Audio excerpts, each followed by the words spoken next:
Yes, guys, welcome back to another phone in. Chelsea 3, Luton Town 1. We are through to the next round. We face Barnsley away in the fifth round of the FA Cup. And yeah, it's nice to see us win. I mean, it does come very few and far between, especially one where we dominate the way we did. So you got to take it and enjoy it for what it is. We do have to give credit to the fact that it's a championship side, but we knew we were going to have a slightly tougher game than we did in the third round. League Two sides to championship sides. There's going to be a difference in the level of quality. But Lampard changed things up and it worked to good effect. Timo Werner in behind Tammy Abraham. I thought he was very good today, even though the fact he didn't score. I think he created plenty of chances and his movement was excellent all match, as per usual. Tammy Abraham as well, the hat-trick hero. Obviously, that's going to be a good performance for him as well. But before I start anything, I do want to say, if you guys haven't done so already, please check out the One Football app, the best football app you're ever going to find on the App Store. Got a live ticker to give you a minute-by-minute access to what happened during the game between Chelsea and Luton for all those who missed it, because it is a 12 p.m. kickoff. It was a struggle for me to get up, so I can only imagine how much of a struggle it must have been for some of you guys. It'll also give you a live player ratings and an access to who they think is the man of the match, who they said was Kepa, which, I mean, I'm going to have to see their explanation for it. That is a madness. But check out the One Football app. Also, don't forget to check out their banging transfer indicator so you can find out all the latest transfer rumours and how legit they are, if they're real or if they're just chatting BS in your ear. But before we say anything more, I want to say, if you guys haven't done so already, smash the like and subscribe button to Blues Fans TV as well. We're going to get our first guest in. Alex, bro, what are you saying, man? Yeah, man. I'm good. It's good to finally see. Live in the flesh as well. Love it. Yeah, man.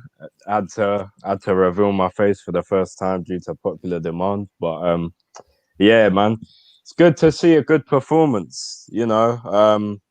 And as my name says, Frank did right because today he changed it up. He tried something new, and it worked. And I can't really complain today, apart from the goal we conceded, or shall I say, Kepa conceded due to another mistake.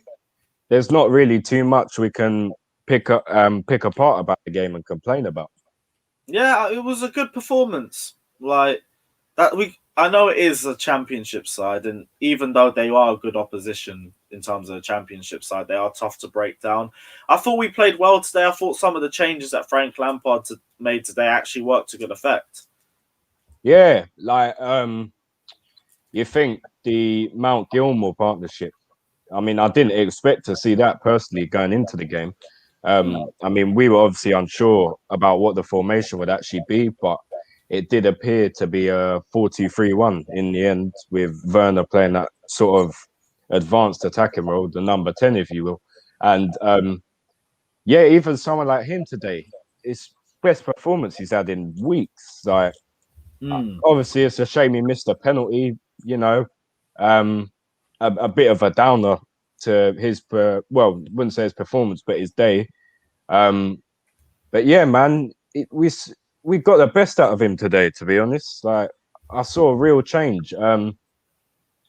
Yeah, and we've obviously been crying out for that sort of pivot, the two-man pivot, or yeah, like two in the middle of the park, you know.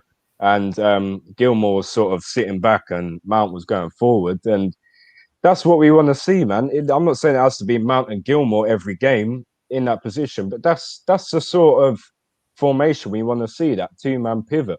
And you know, if he takes that into Wolves, or if not Wolves, other games, then you know maybe we can pick up some points. And as someone who does want Lampard out, if he does, if we do pick up points off the back of playing this sort of football, then I'm willing to give him time because he's trying something new. It's not the same That's the repetitive. thing. I just want to see Frank Lampard answer the questions because that's what he spent the last 18 months doing. Like, there were times last season where we were questioning our tactics, and then we changed things up, and then we got great results like Spurs away and Arsenal away. So, games where we started poorly and we got into the game. And this time it looks like, I don't want to say it because it's still very early days and we still need to see how this translates into league form. But 4-2-3-1, we are still a bit defensively suspect on the transition. but we're creating so many more chances. And this is why I said we were capable of if we could get back into this formation. But with that in mind, looking at the Wolves game, would you want to see something similar? Also in mind that we have to try and rotate as well. What would your thoughts be? Yeah, I mean, obviously, Mount's played a lot of games this season. I'm not sure. He might have played the most minutes, or he's definitely first or second. I don't know. He's up there. So, yeah, he'll probably start against Wolves. So, to be honest with you, if we are going to do the 4-2-3-1, which I would like, then I would have the same. I would have Mount and Gilmour playing because we've all been crying out for Gilmour to play for a while now, and you know, it's always been in the last couple of weeks, it's been the one person in that lone defensive midfielder role.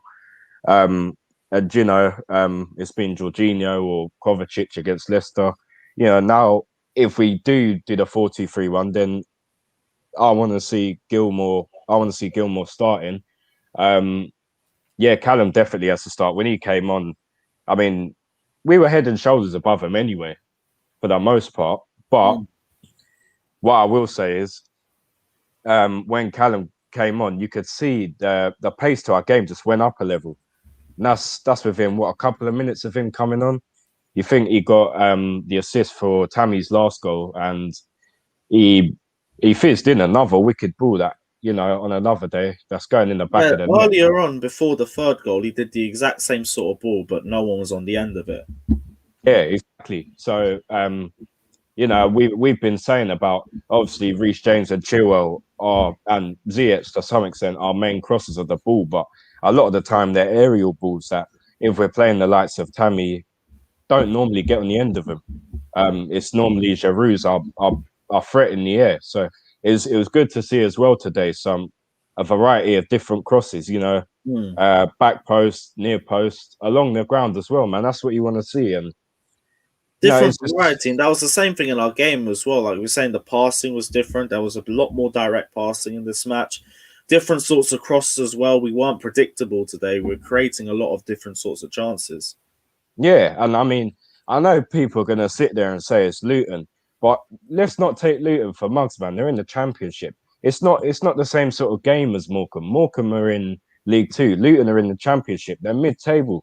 Yeah, they don't score many goals and they don't let in many, you know, this season. But at the end of the day, when teams come and face, you know, top flight teams in a cup competition, they can make it hard by sitting back and, you know, playing out of their skin. It's not always as simple to just brush them aside with your quality. And today I really showed it really showed that if we do try something different, you know, it can work. And obviously, if we play it against Wolves, I'm not expecting drastic change. It's going to take time, but as long as you can see some sort of progression, which is what we're not seeing when we do the same old boring, repetitive 4-3-3, because we always get found out.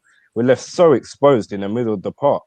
I mean, yeah, you can say today the transition weren't as quick, and I know it's only Luton, but we weren't really getting caught out.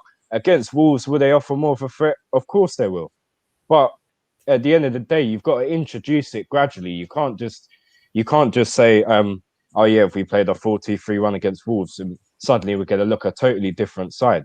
It's going to take a bit of time. So, you know, in that respect, I'll say I'm all for giving Lampard time if he continues to do this, if he continues to play with this 4-2-3-1 and whatnot. Because obviously, in an interview the other day, he said it wasn't about what formation we play, whether it be the 4-2-3-1 or 4-3-3 or whatever that's going to win us games. It's going to be the desire of the players and whatnot. But I've got to say, I disagree with that. Our formation can make a team look 10 times better. I mean, you look at someone like Werner, like he hasn't been performing for weeks, and we can say is that down to the 4-3-3 because obviously he likes his space. He got that space today playing in that advanced role. And that's when you see the best of him. Like, other than that penalty miss, you can't really complain today. I thought he was brilliant. Yeah, like Timo Werner, I thought his movement was brilliant today, and that was half the reason why Tammy was finding so much space, why we were able to create chances as well. I low-key want to see the same thing against Wolves. It's just a question of, do we play Tammy in the middle or do we play Olivier Giroud in behind him? Look, it's a tough one, Lewis.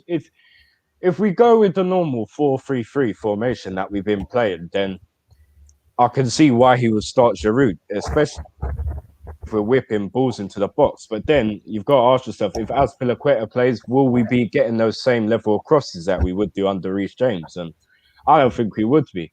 But if he decides to go with a 4-2-3-1 again, then for me, you can't really argue if Tammy starts. I mean, he's got a hat trick today. I think he's our top scorer now.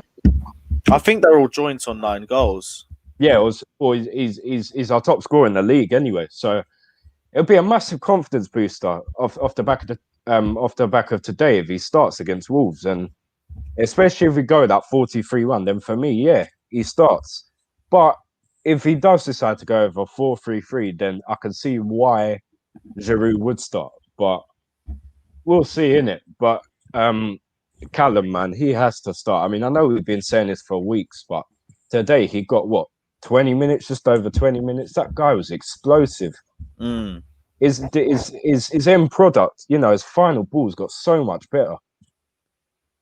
Yep. I mean, the last 20 minutes, he looked exactly as creative as he looked like the last couple times we brought him off the bench as well.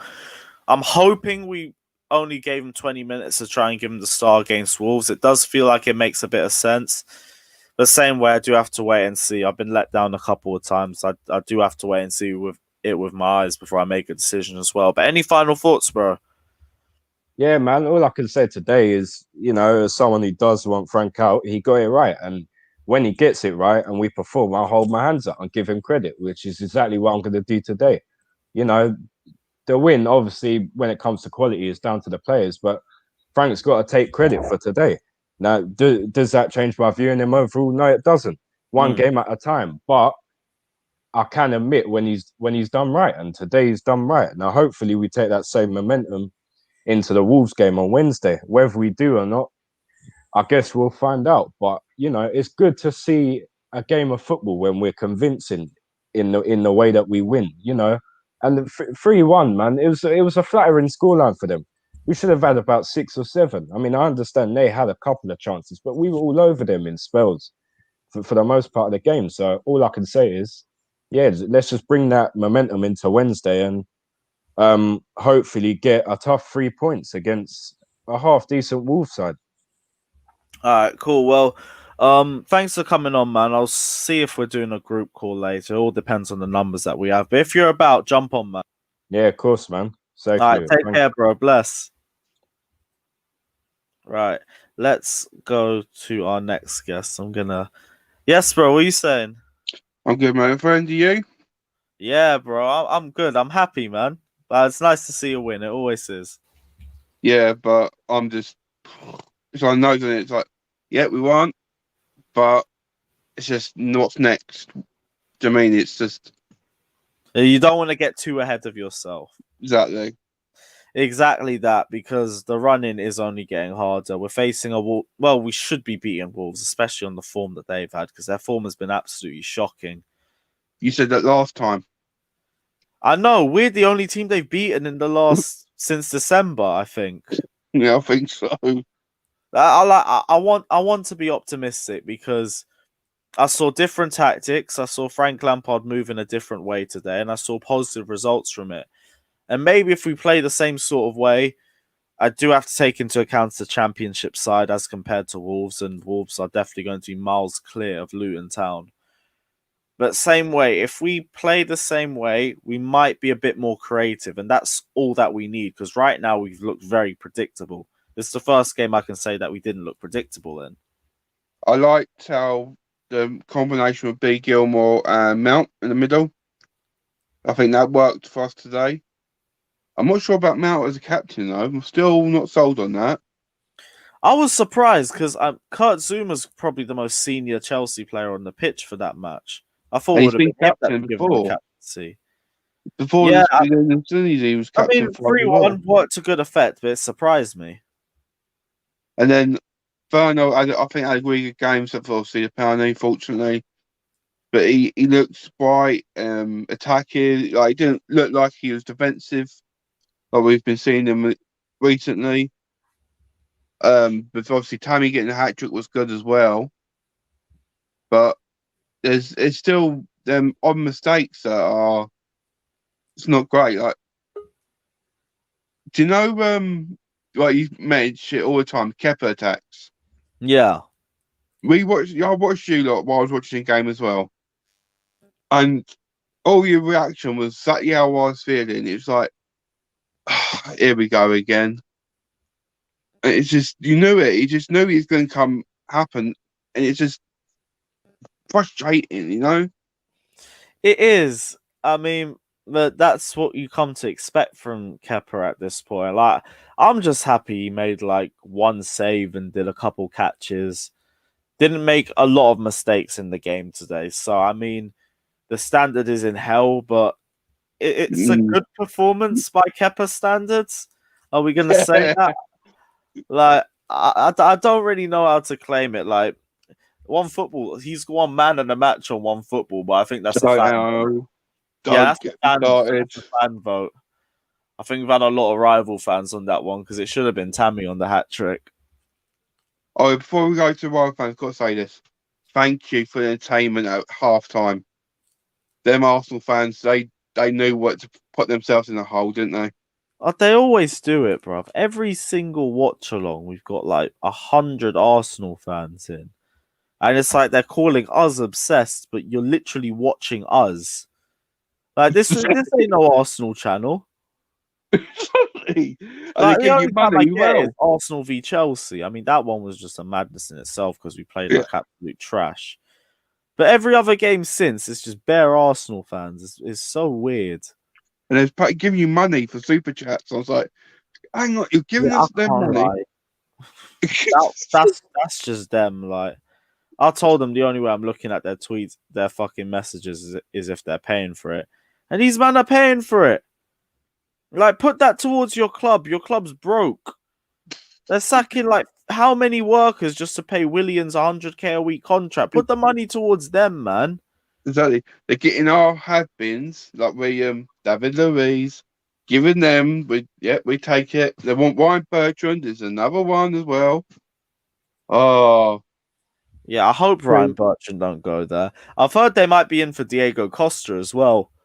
Well, I let them have Diego Costa. I mean, they want a retirement home for Chelsea rejects. They can have it. That's fine with us.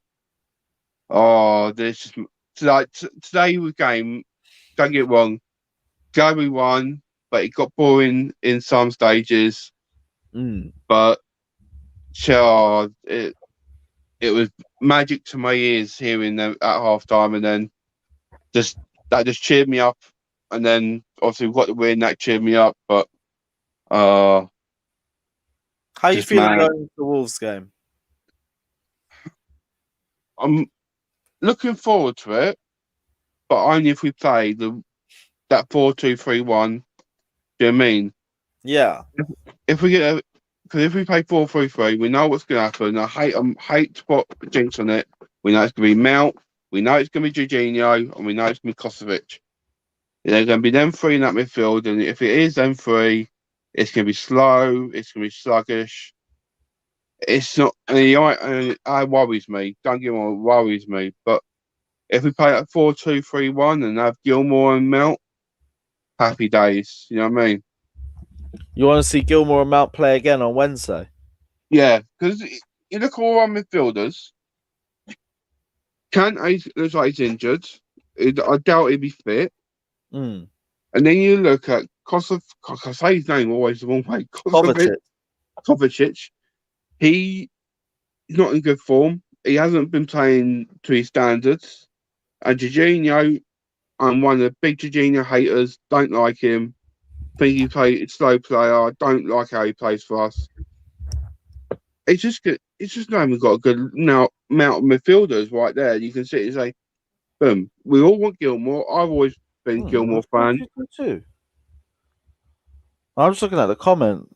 Jester saying it was a 4-2-2-2. I might have to have a relook at that. I thought it was a 4-2-3-1. I thought it was 4-2-3-1, but Jester said it's 4-2-2-2 in maybe it was just Werner and more of a free roll. Yeah, it could have been. But it was great. Maybe I'll have to have another look at it. I don't want. I think the formation today suited us better than it has done in recent weeks. So that's why I want to say the same formation, same intensity, the same speed. Because if we play slow play, we're just not good at playing slow play. Exactly that. The fact that we were playing with a different level of intensity is half the reason why I think we got such a better player out of Timo Werner. He's a quick player. He moves quickly. He can't deal with a slow, intense team or slow, intense movement because that's not him. He's got to play it in a very high, intense system. So the fact we were playing with a better intensity today, it's half the reason why we get the best out of him. Exactly. And that's why I think Hakim Ziyech looked like he was frustrated coming off. I think that's the reason why, because he was enjoying himself. He was happy playing in that sort of speed, play the He ball. could have had a bag of assists. Some of the passes he was making in between the lines was ridiculous. Who do you think played better, Ziyech or Pulisic? Oh, Ziyech. I thought Pulisic had another bad game, to be honest. That's how I see it. The fact he was just carrying an injury half the match. Yeah, and that's why I think Wolves, I think he should be Pulisic shouldn't play, because I think he has picked something up. So it's a frustrating. I hope Hudson-Odoi plays instead of Pulisic, but we just don't know with Lampard, do we? That's the problem. Yeah, he'll keep us guessing, but I guess we'll have to wait and see. Wayne, thanks for jumping on, man. I'm not sure if we're going to do a group call. If we got the numbers, we'll do it. But if you want to jump on, let us know, man. You know I will. You know I will. All right, perfect. Stick around, bro. Take care. And you, buddy. And you. Right, we'll move on to the next guest. Fata, what are you saying, man? I'm flush and awake, Lewis. You what? I'm flush and awake, man. I mean, I'm not fresh, but I'm awake. Like, barely awake because... Barely awake, man. Same as well, man. 10:30 a.m., man. Can't be bothered. Same. But I think the game today, it's not Chelsea standard, but we still go through. And my concern is the fact that we got Wolves on Wednesday, and I'm not really that confident. Like, how are we going to take this performance against Wolves, though? That game hasn't left you with any change in confidence. To be fair, perfectly honest, Lewis, I'm not really that confident at all against Wolves, especially. To be fair, like, my concern is the way that we're gonna the way that we set up. Are we gonna play 4-3-3 again like last week? We've seen that before. Kovacic has a lonely I've been trying different tactics the last few games, to be honest. We've done a 4-2-3-1. Apparently, we've been playing a 4-2-2-2 as well. We switched to a 4-2-4. Correction. It's 4-2-4. I think it's 4-2-4. The way that set up is like Mount and Gilmour was a double pivot, and then both wingers, Pulisic and Ziyech, and then you can have two up front with Werner and Abraham. I think those two up front link up really well, and I'm really sorry about Timo today, because I'm the one who backed Timo Werner the most this season, and I just think that we don't need to slate him that much, because I've seen a lot of comments on social media abusing about Timo Werner, and today, or in general.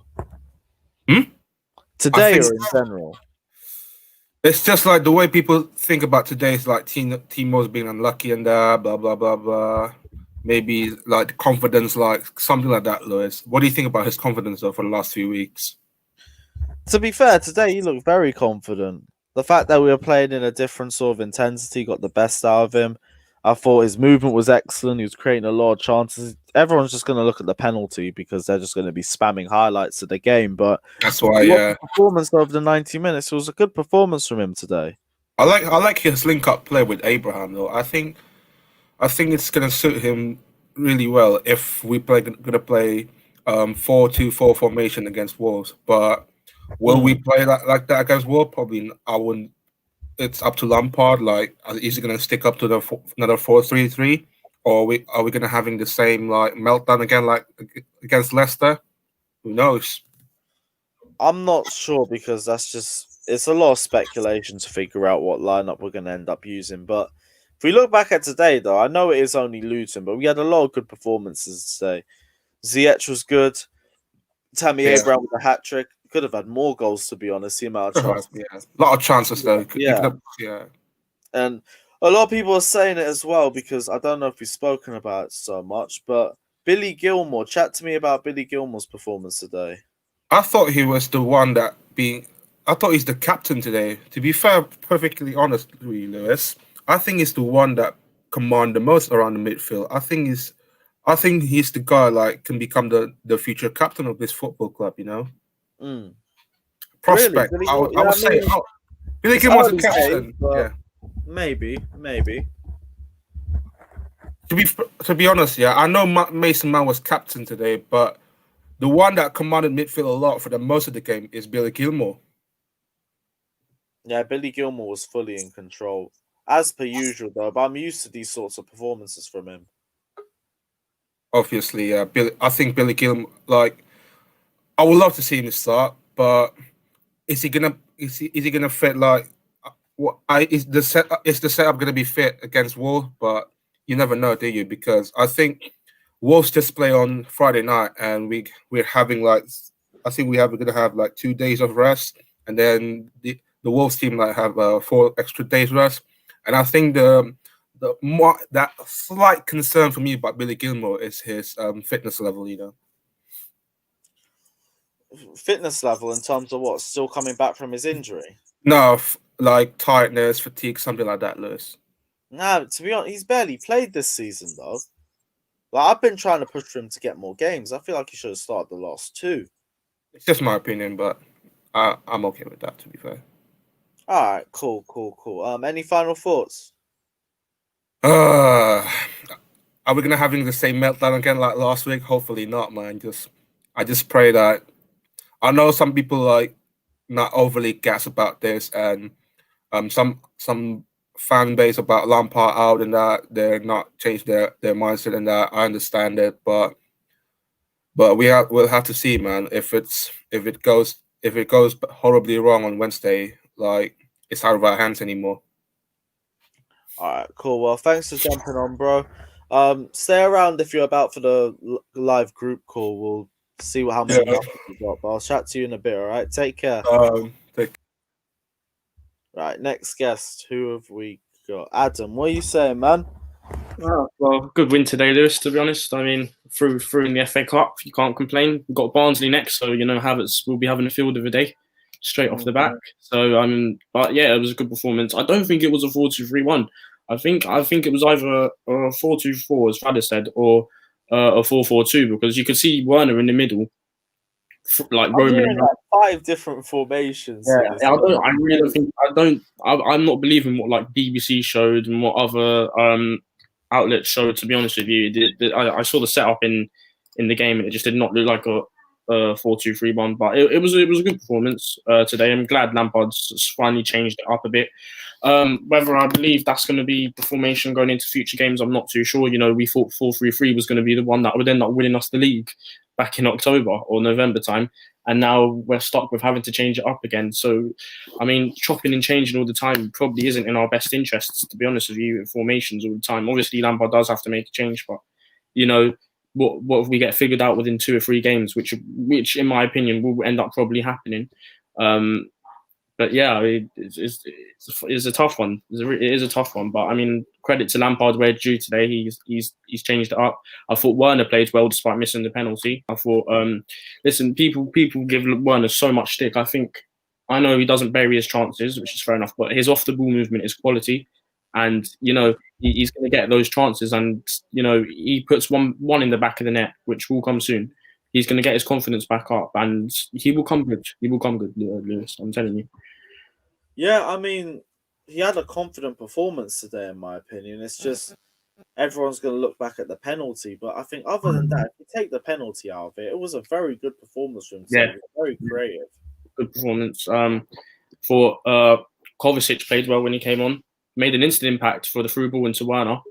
I thought, although Kepa made that mistake, he did make up for his mistake by that massive save, which actually kept us in the winning position, because, you know, he doesn't save that to make it 2-2 in the second half. Could have been a completely different game. You can't, you couldn't write off Luton.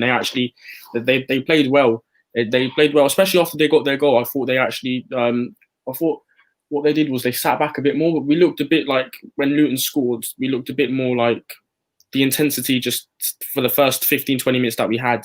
The intensity just went until half time, and then second half the intensity was back. Pardon? I think it just shook them a little bit. Yeah, but I mean, it happens. I did say yesterday in the thing. I said we concede because of Kepa, and I said it would be a 3-1 win, which I got bang on, to be fair. So I'm happy with that. But obviously I don't like to concede. But I mean, I'm happy with the prediction. But I mean, we just have to deal with it. Yeah, but I mean, credit to where due to Kepa. That save. I mean, a lot of top keepers wouldn't make that save that he did in the second half. A lot of top keepers wouldn't make that save. So I mean, credit where due. He kept us in a winning position, and that could have been a game changer if Luton bury that. I wasn't too sure. Like, I just thought by Kepa standards it was a good save. But I feel like from other keepers it's a standard. I think honestly, I'm not going to take it away from him. Like, I've seen plenty worse. So yeah, good save. Like, I'm happy with that. But it's still not going to change too much. No, of course not. But it's still a very good save. But, I mean, all in all, it was a good performance today. I think the FA Cup's, I'm not going to lie, is probably our only chance to win a bit of silverware. You don't think we'll win the Champions League? Oh, no way. I don't think any manager we'd bring in would be able to break down Atletico Madrid. Not going to lie. I think Simeone's got them working. They're top of the La Liga. They'll probably end up winning it, to be honest. They're the best team. The La Liga will come up with a 1-0 win at the Metropolitano. If we manage to scrape an away goal at the Metropolitano, like a 1-0 win or even a 1-1 draw, that's, you know what I mean? That's like, everything says we shouldn't win, but we're unpredictable. I'm not confident, but it is such a Chelsea thing to go there and win. Listen, we've done it before under Conte. We've gone there, and we've seen Morata and Batshuayi do the job. So, I mean, you never know in football. Tammy Abraham at the Metropolitano. Yeah, you can imagine that. Yeah. Final question. Chat to me about the Wolves game. What are your hopes and what are your thoughts? Well, Wolves are in bad form. You've got to remember that. Yeah, but listen, when it comes to playing Chelsea, form just goes out the window, I'm afraid. You know what I mean? We're known for... Listen, look at Arsenal before they played us. In the worst form, they play us. And look at them now. They've gained a bit of... They've gained confidence, and I mean, they're right behind us yet again. So, I mean, it's a tough one. I don't think we'll win. I think we'll get a draw, to be honest with you. Wolves, listen, no matter what, if they're in poor form, they're a good side with a good manager, well-drilled coach team. But, I mean, yeah, for me, I think it'll be a 1-1 draw. I think we'll end up scraping a 1-1 draw. I'm just not confident. Wolves are one of those bogey teams. You don't want to listen. I'm frightened, Wolves, to be honest with you. Yeah. Yeah, there are another ones that make you pay on the transition, and it's just a case of how good will we be in managing those counterattacks. That'll be the biggest question for us. But Adam, thank you for jumping on anyway. If you're staying for the group call, we should be starting it in about 10-15 minutes. We've only got 2 more callers left. All right, cheers. All right, take care, bro. Cheers. Right, we'll get on to our next guest. Yes, bro, what are you saying? You good? Hey, man. Good game. Name is Kenny. First time, joining you here. But yeah, it was a good game. I thoroughly enjoyed watching it, and personally, I felt like Tammy definitely deserves a lot of props. And I've been saying for the longest time he's our best striker, and I think honestly Frank should stick with him for the time being. And give him a good run of games to kind of build up that confidence and to lead the line. But, it was a good performance all around. Mount played well. Gilmour played well. Even Timo Werner, he played well, but honestly, I don't say it. Honestly, he's because the thing is, right? Okay, what I don't like with the Timo Werner situation was, okay, look, he's getting a lot of support from our fans, right? But he hasn't scored in 15, 16 games. And he's had chances to score. But what I don't like is okay, we're still supporting him, and I think we should back him. But I feel like if it was someone like Tammy who's gone on a run for 16 games without scoring, we won't be giving them positive reinforcement. So that's the thing about Timo Werner. I want us to be a little bit more critical of the guy because he has to score. You know, he can't be missing PKs. Like, I just I don't know. Penalties, like half of it, you gotta go to the goalkeeper as well. Yeah, At the very yeah, least, he didn't hit at the same spot he usually does. He usually likes going for the left, but yeah, I'm not yeah. gonna But take too much away from him for missing a penalty, isn't it? yeah. But you know, like I said, his performance was average, and I think because the fact that he's been playing so poorly, the fact that he kind of played decent, people were kind of giving props. But you know, like I said, I'll give him props. Nah, I He played thought he was better. very creative today. I can't lie. He was one of our better players. I'd say he's probably like out of the 10 outfield players, he's probably like top 5. You know, like bottom 5 actually. Top 5, Bottom I'd take 5. top 5. Yeah, he's bottom Wait, 5 you because say when you look bottom at he's like the 5th best player of the in the whole game. Okay. Yeah, Yeah, I could have a debate about that. Go for it. Yeah, because I'm looking at the in the beginning he was making a few bad passes and here and there, and he had some poor touches here and there as well in the final third. But he did have energy. Even the first goal he gave to Abraham, he made a very nice run, and we did kind of get lucky because he was trying to pass it, but it deflected off the defender's foot. But I will say he's been in positive positions. That's the one thing that I think is really good about his game. He's always in a positive position. But what would take him to the next level? What makes it look so optimistic with him because Yeah, his movement's still excellent. He still creates a lot of chances for other players and himself as well. yeah. It's just the only thing is he isn't finishing. That's the only problem. Yeah, and that's the thing. Like he's making positive runs, which I will commend him for. But he has to finish that final third, like that finishing product has to be there, and that's the thing that's going to take him to the next level. But should we really be having this discussion about a player we spent 50 million for? So that's the thing. Like, he's going to have to figure that out sooner or later. And in the next game, maybe I don't know what Frank is going to do. Maybe he starts him again. I don't have a problem with that. He can start again and maybe try to develop that relationship with Tammy. But it's going to be interesting. It's definitely going to be interesting because Frank can't continue to go with the same 4-3-3 that we've been using because it just hasn't worked. So it's going to be very interesting to see how he's going to I guess improve in the league. But I'm optimistic about the Wolves game. I think we can definitely get a result. I feel like this game is a good confidence booster. Obviously for us, we couldn't keep a clean sheet, but maybe if Kepa wasn't in goal, we would have kept a clean sheet. But it was an overall good performance from the whole team. I can't say I'm unhappy about any part of the game. I just wish Timo would have scored that PK. Obviously to help his confidence along. But it was an overall good game. Happy for the boys, and I think we're definitely going to get a good result come Wolves. But yeah, but that's about it. Yeah, what are your thoughts for the Wolves game, bro? I mean, I think we can get a result. Honestly, I think we can get a result. And we're playing them at home, right? We're playing them at home. Yeah. So yeah, we should be able to get a good result. Like a lot of people are not too optimistic, but honestly, I don't see any reason why we shouldn't be optimistic. It's not like Wolves have been crushing everyone in their path. Honestly, they haven't been on good form either. So I think we can definitely get a good result. Tammy, should start. He should be firing. He did have a hat trick against the Wolves last year too. So I mean, he should fire against them, and it just has to come down to the tactics. Like Frank has to really go back to the drawing board and figure out how to get the best out of the players that we have, because we do have the players to get the results, but he just has to figure out a way to get them all in the right positions to do well. And that's his job as a coach. So if Frank can, go back to the drawing board, figure out, exactly, take notes from what he saw in this game and set up tactically to get the best out of the players, we should get a result. No problem. I'm not too worried about that. If we don't get a result, then honestly, I'm definitely going to be going over to the Lampard outside. I'm already there kind of with Lampard out, but if we don't get a result, Lampard middle. Are you Team Roman? Are you Lampard out? Which one are you? Oh man, I mean,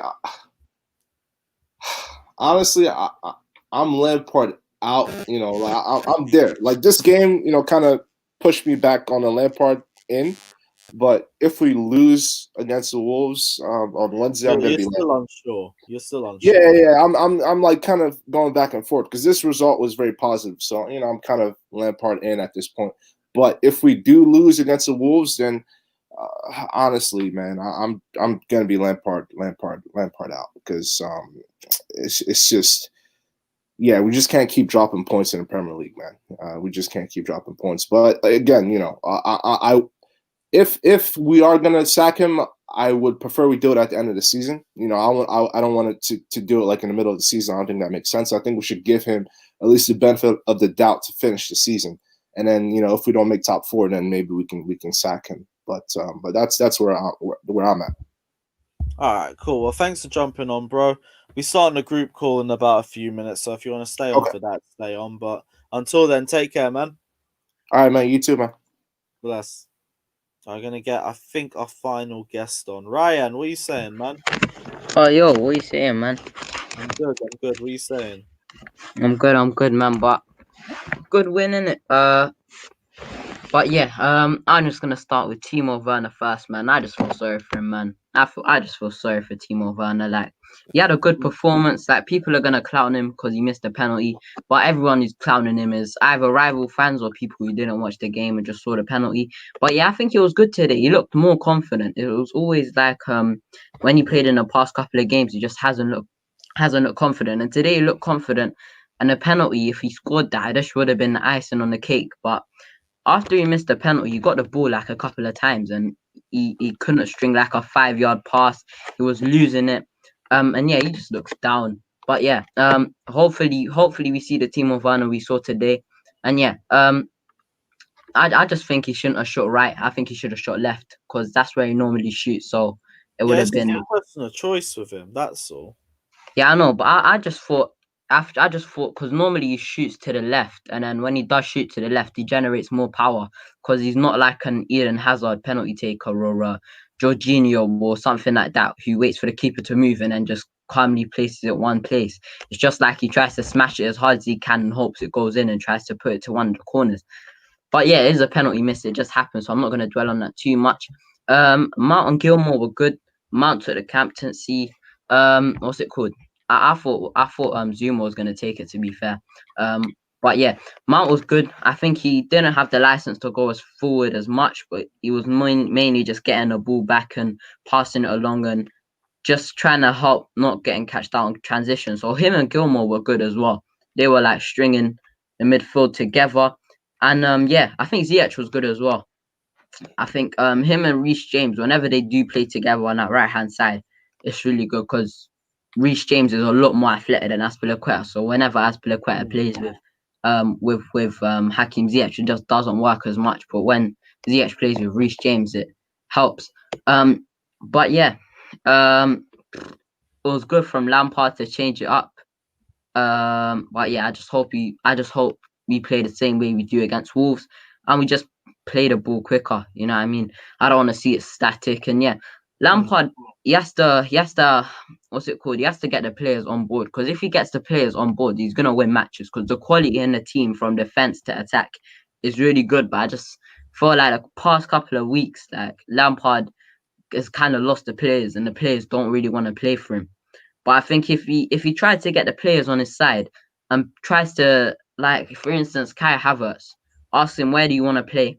And I know it's not going to be as simple as that, but when you play him in where he likes to be played, like as a number 10 or as a second striker, high up the pitch. Don't involve him in build-up play where he's picking up balls from the centre back. You know what I mean? And then try to get the players on board, being like, my job's on the line. I'm going to need all of you to fight for me, so I can save my job. You know what I mean? Because if he does, the quality in our team is really good, and I'd like that to happen, because I don't want to sack a manager. I don't want to sack him now, like, as much as he has to be sacked. But I never wanted to sack Lampard mid-season. I hate sacking managers mid-season. Like, at the end of the season, it's nice, but so if he does get the players on side, tries to claw out top 4 this season, and then we get a different manager. But yeah, I like the 2 striker formation, because I just felt like it gave Luton more problems as well, because they had to focus on Tammy Abraham and Timo Werner. not just one striker where you put two centre backs on him and he's out of the game. Whereas if you have Timo Werner and Abraham, you got two problems where at least one of them is gonna find space. But yeah, decent game about it, to be fair. But yeah, Kepa was, I think, the Yeah, mistake. chat to me about Kepa, bro. The mistake, I'll cut him a little bit of slack. As much as he should have saved that, Zuma could have done a little bit better, to be fair. Like he didn't really kick it or try to clear it away. But Kepa should have done better. But what's it called? Like I'm not even gonna complain. Like you know what you get with Kepa. He one in every two shots he's gonna concede. And yeah, that's why I wanted Menti to start, because it just would have been extra safe. But yeah, that's just Kepa. He's gonna concede. You're gonna have to accept it. And I can also accept that save he made it toward in the second half as well. It was a good save. It was a good reflex save. On the review, I said it wasn't such a good save, but what's it called? I'm wrong. I think it was a good save because he had good reflexes there and stuff. But yeah, just hope we can carry this into Wolves, because if we do, especially with Wolves bad form, then we can do something, but bad form goes out the window when you're playing Chelsea, because we are a charity. But yeah, Damn right, Charity FC as usual. I just hope it don't rear its ugly head on Tuesday. But yeah, Ryan. Final question, man of the match for today. What was your thoughts? I think the obvious answer had to be Tammy Abraham, because he got 3 goals.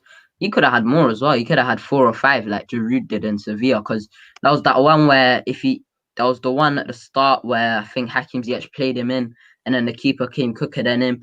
And then there was the other one where Hakim Ziyech just fizzed it across the box, and then what's his name? Tammy Abraham got there late. But yeah, I think it had to be Tammy Abraham. It could have been Timo Werner if he scored that penalty, but I think because he missed it, you can't really give it to him. But if he did, I think that would have been the icing on the cake for his performance, and it would have been a really good one, and maybe even man of the match. I think unsung heroes were Mason Mount and Billy Gilmour. I think they helped us on transition. They were doing that dirty work and just getting the ball back quickly, and not necessarily breaking the lines or making them over the top through balls, but just what's it called? Just passing it on to someone you can. And yeah, so I'll go Tammy Abraham. Timo Werner's a close second if he would have scored that. But yeah, Tammy Abraham for me. All right, perfect, bro. Well, I said we were going to start the live group call soon. We've got a couple more guests that just popped in, so we're going to start in about another 20 minutes. But thanks for jumping on anyway, bro. Big ups. Bless. All right. Next guest. AA, what are you saying, mum?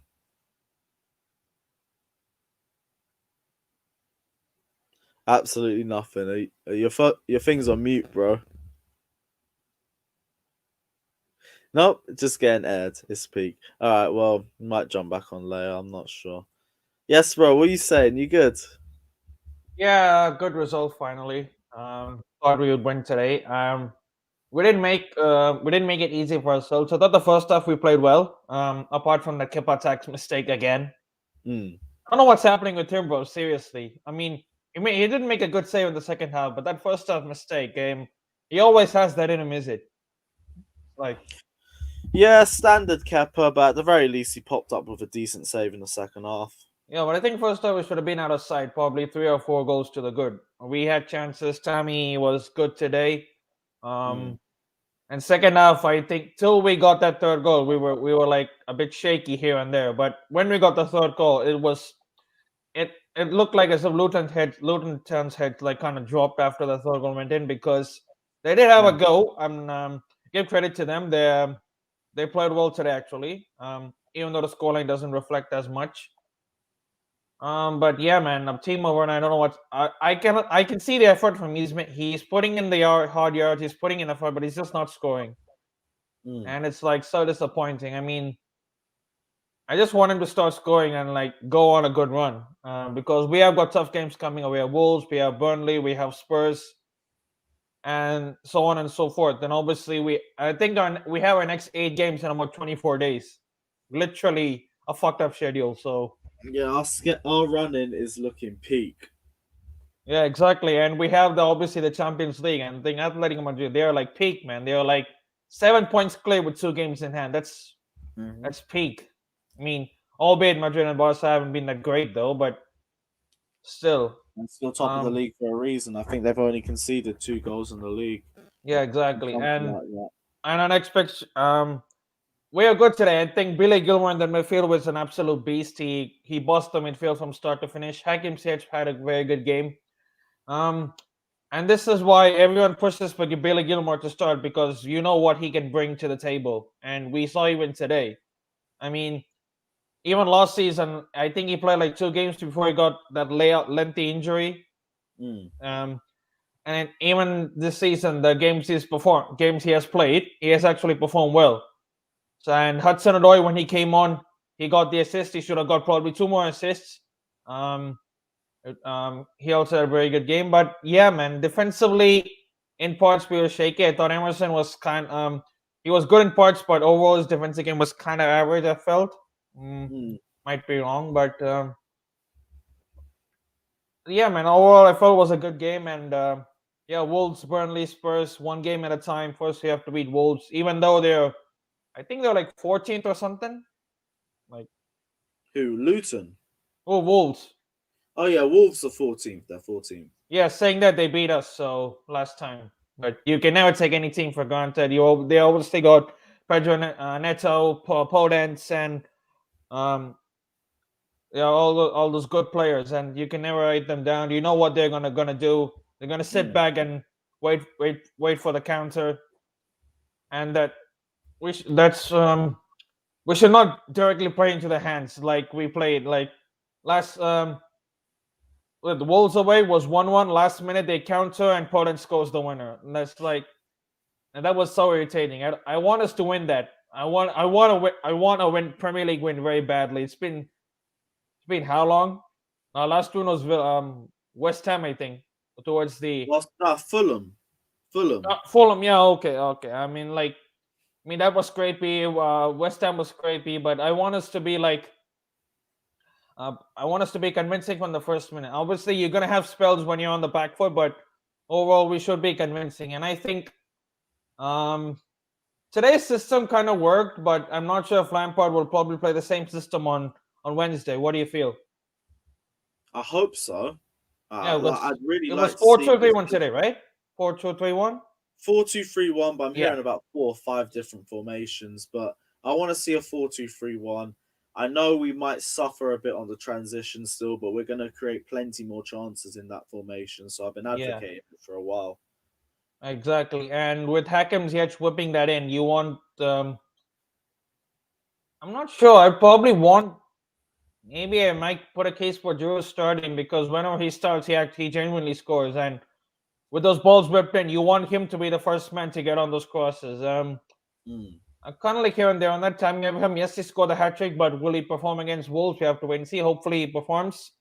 And Timo Werner as well, waiting for him to see a goal and then get on a good one. Because I think apart from being in front of goal, his overall game has been quite good. So yeah, man, that's about it. All right. Well, thanks for jumping on, bro. I actually think we're going to start the group call after our next guest. If you want to stay for that, stay for that. But we'll see you in a bit, man. Yeah, man. Cheers. Take care. Right, on to our last guest. Dag, what are you saying, bro? Dag. Hello. Yo, you can hear me? Get aired again. Thank God. Yo, what are you saying? I'm chilling, man. I'm doing good. How are you? Yeah, I'm chill, man. Just got to see Chelsea win again. All in a Fine. good mood. What are you feeling? Yeah, I mean, I went back and I watched the first half, and you know, that Kepa goal. The thing with Kepa is I always like there's so many different there's so many different reasons why the goal happens. I said with Kepa, when Kepa concedes his mistakes, I feel like there's always like 3-4 chances where we could have done better before the goal goes in, right? And I don't know. It's just, again, this time, I'm not going to give him excuses because it was one he should have saved. He kind of moved his knee out of the way. It would have blocked the goal, but then he moved it out of the way. And, you know, the rest of the game, it was complete. It was what we wanted to see, finally. You know, it was crazy because literally, I think it was last week, when Prime was on here as well during the 7 hour.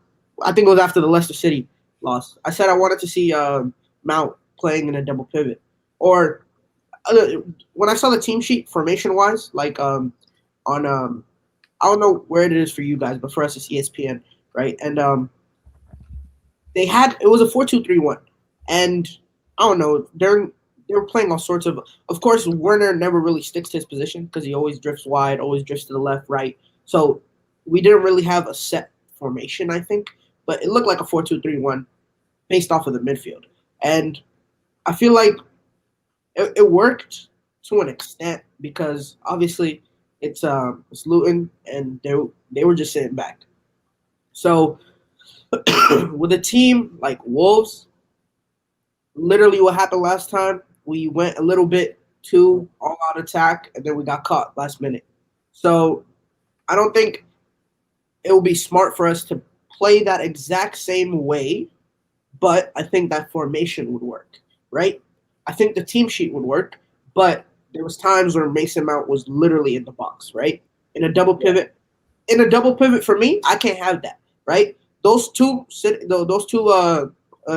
double pivot, they need to sit with the center backs so that the wing backs can go forward, right? So I feel like if we're gonna play with him in a double pivot, he needs to be. Obviously, it was part of the game plan for him to be up there, and I think if he was told, sit back and defend, I think he'll be able to do it. But again, it's just questions because we haven't seen it yet. But it was good. I look forward to it, and yeah, I'm okay. But I feel like we just need to. I don't know, man. It's just consistency. At this point, it's just consistency. Because that's literally what we've lacked for like the last month and a bit. So literally, it's just one win, one loss, one win, one loss. That's not gonna fly around here. So we're gonna need a couple wins on a roll, and we'll see how it is. Yeah, but what did you think about our performance today in general? Just looking at the 90 minutes. I think it was good. It was positive. That's the only thing. That's the main thing that I saw from the squad. It was literally positivity. When even though like a ball goes too far, or they always have their thumbs raised up. Yo, good ball. You saw me. Blah blah blah. They were talking as well. So it was good. That's what I wanted to see, was more communication, but more as well like on the field presence, on the field confidence. Obviously, he missed the goal, but what I really liked was the fact that he grabbed his jersey and he tried ripping it. Like it just shows that he's angry at himself, not at the position he's in. So it was good to see, and that's all I can say, man. It was a complete performance, but again, I don't want it to hype me up a little bit, and then come Wednesday we get slapped again. So I'm gonna keep it positive, but I'm gonna keep it contained. All right, cool. Well, I think now's a good chance to start the group call, so I'm going to get everyone else in. Where is everybody? There we go. What's everyone saying? All good. Oh, good. Nice. I think a good way to start this, we'll start off with some player ratings. We'll start off in goal. Wayne, chat to me about Kepa's performance today. It was all right, but not spectacular. Like, obviously, that goal, he should have done better. Yes, Zuma should have done, but Kepa should have done a lot better. But he had a few chances where he kicked as well out the box, where he should have played better passes. So it weren't spectacular, but it wasn't bad either. What rating would you give him? I think 5. 5. What's everyone saying about that? 5 for everyone, or yeah, that sounds pretty good. Yeah. Yeah. Okay. I would give him 4. I would give him 4 because he can see it against Luton. You 4 just for the goal in general, the same way you also take the chance for them. Yeah, but Luton is a championship side, so they're not like scrubs. He got the win. Well, let's give him a solid 6 because he got a good save, So it was kind of like he made up for it, and it wasn't when it was crunch time because we didn't have that. For me, that save still bluffed me though. I don't think that. Nah, man, give him a 6, bro. He won. You're not Yeah, sure it's a about how 6. good the save was. Is that what you're saying? It's a The second 6. helped him. You know, he Kepa. would have had a 5, but then he saved it and got a 6. I'd say 5. I mean, it was straight to him, but it was a good save. Yeah. Kepa, I'd give a 5.5 to be fair. No, because it was a clutch save. For me, Yeah. when you're up 2-1, right? If a team scores that second goal, bro, that is like literally energy in their blood, bro. Like that's what Yeah. gets the kick. So But it Yeah. But it shouldn't have got to 2-1 anyways. They should have scored anyways from Kepa. Come on, bro. Yeah. Nearly that's two. also, yeah. That's why I'm saying Yeah, 5.5. 6 is like a solid performance where he made one big save, but he made a mistake as well. So 5.5, and that's just me being kind. You give it If it wasn't for that save, it would have been like. Hold 6s are given to subs in the 90th minute. They get a 6. Bro, just give it to them. But for talking about the ratings, you know, on the One Football app, I think Werner got a 6.2. So I guess maybe That's a 6 harsh. is higher. That's I a mean, bit harsh for Werner. We'll I get on mean, to that's the But raw. Werner scores that penalty, he gets a higher rating. We're all promoting the One Football app. That's what they gave him. Yeah, a 6.2. I'd give Werner So, Don't forget to check out the One Football app. Download now. Link is in the So- description. I've got it downloaded myself. Pick up 1 foot. yeah. So Come on. I mean, it's a really good app, man. It's, you know, if you don't have it, I don't know how you're, you know, even a football fan. But you know, yeah. So you know, Werner got 6.2. So maybe, honestly, maybe Kepa a 6 should is get a too 5. high. Maybe Five. a 6 is too high for Five. I would give Kepa Yeah. 5.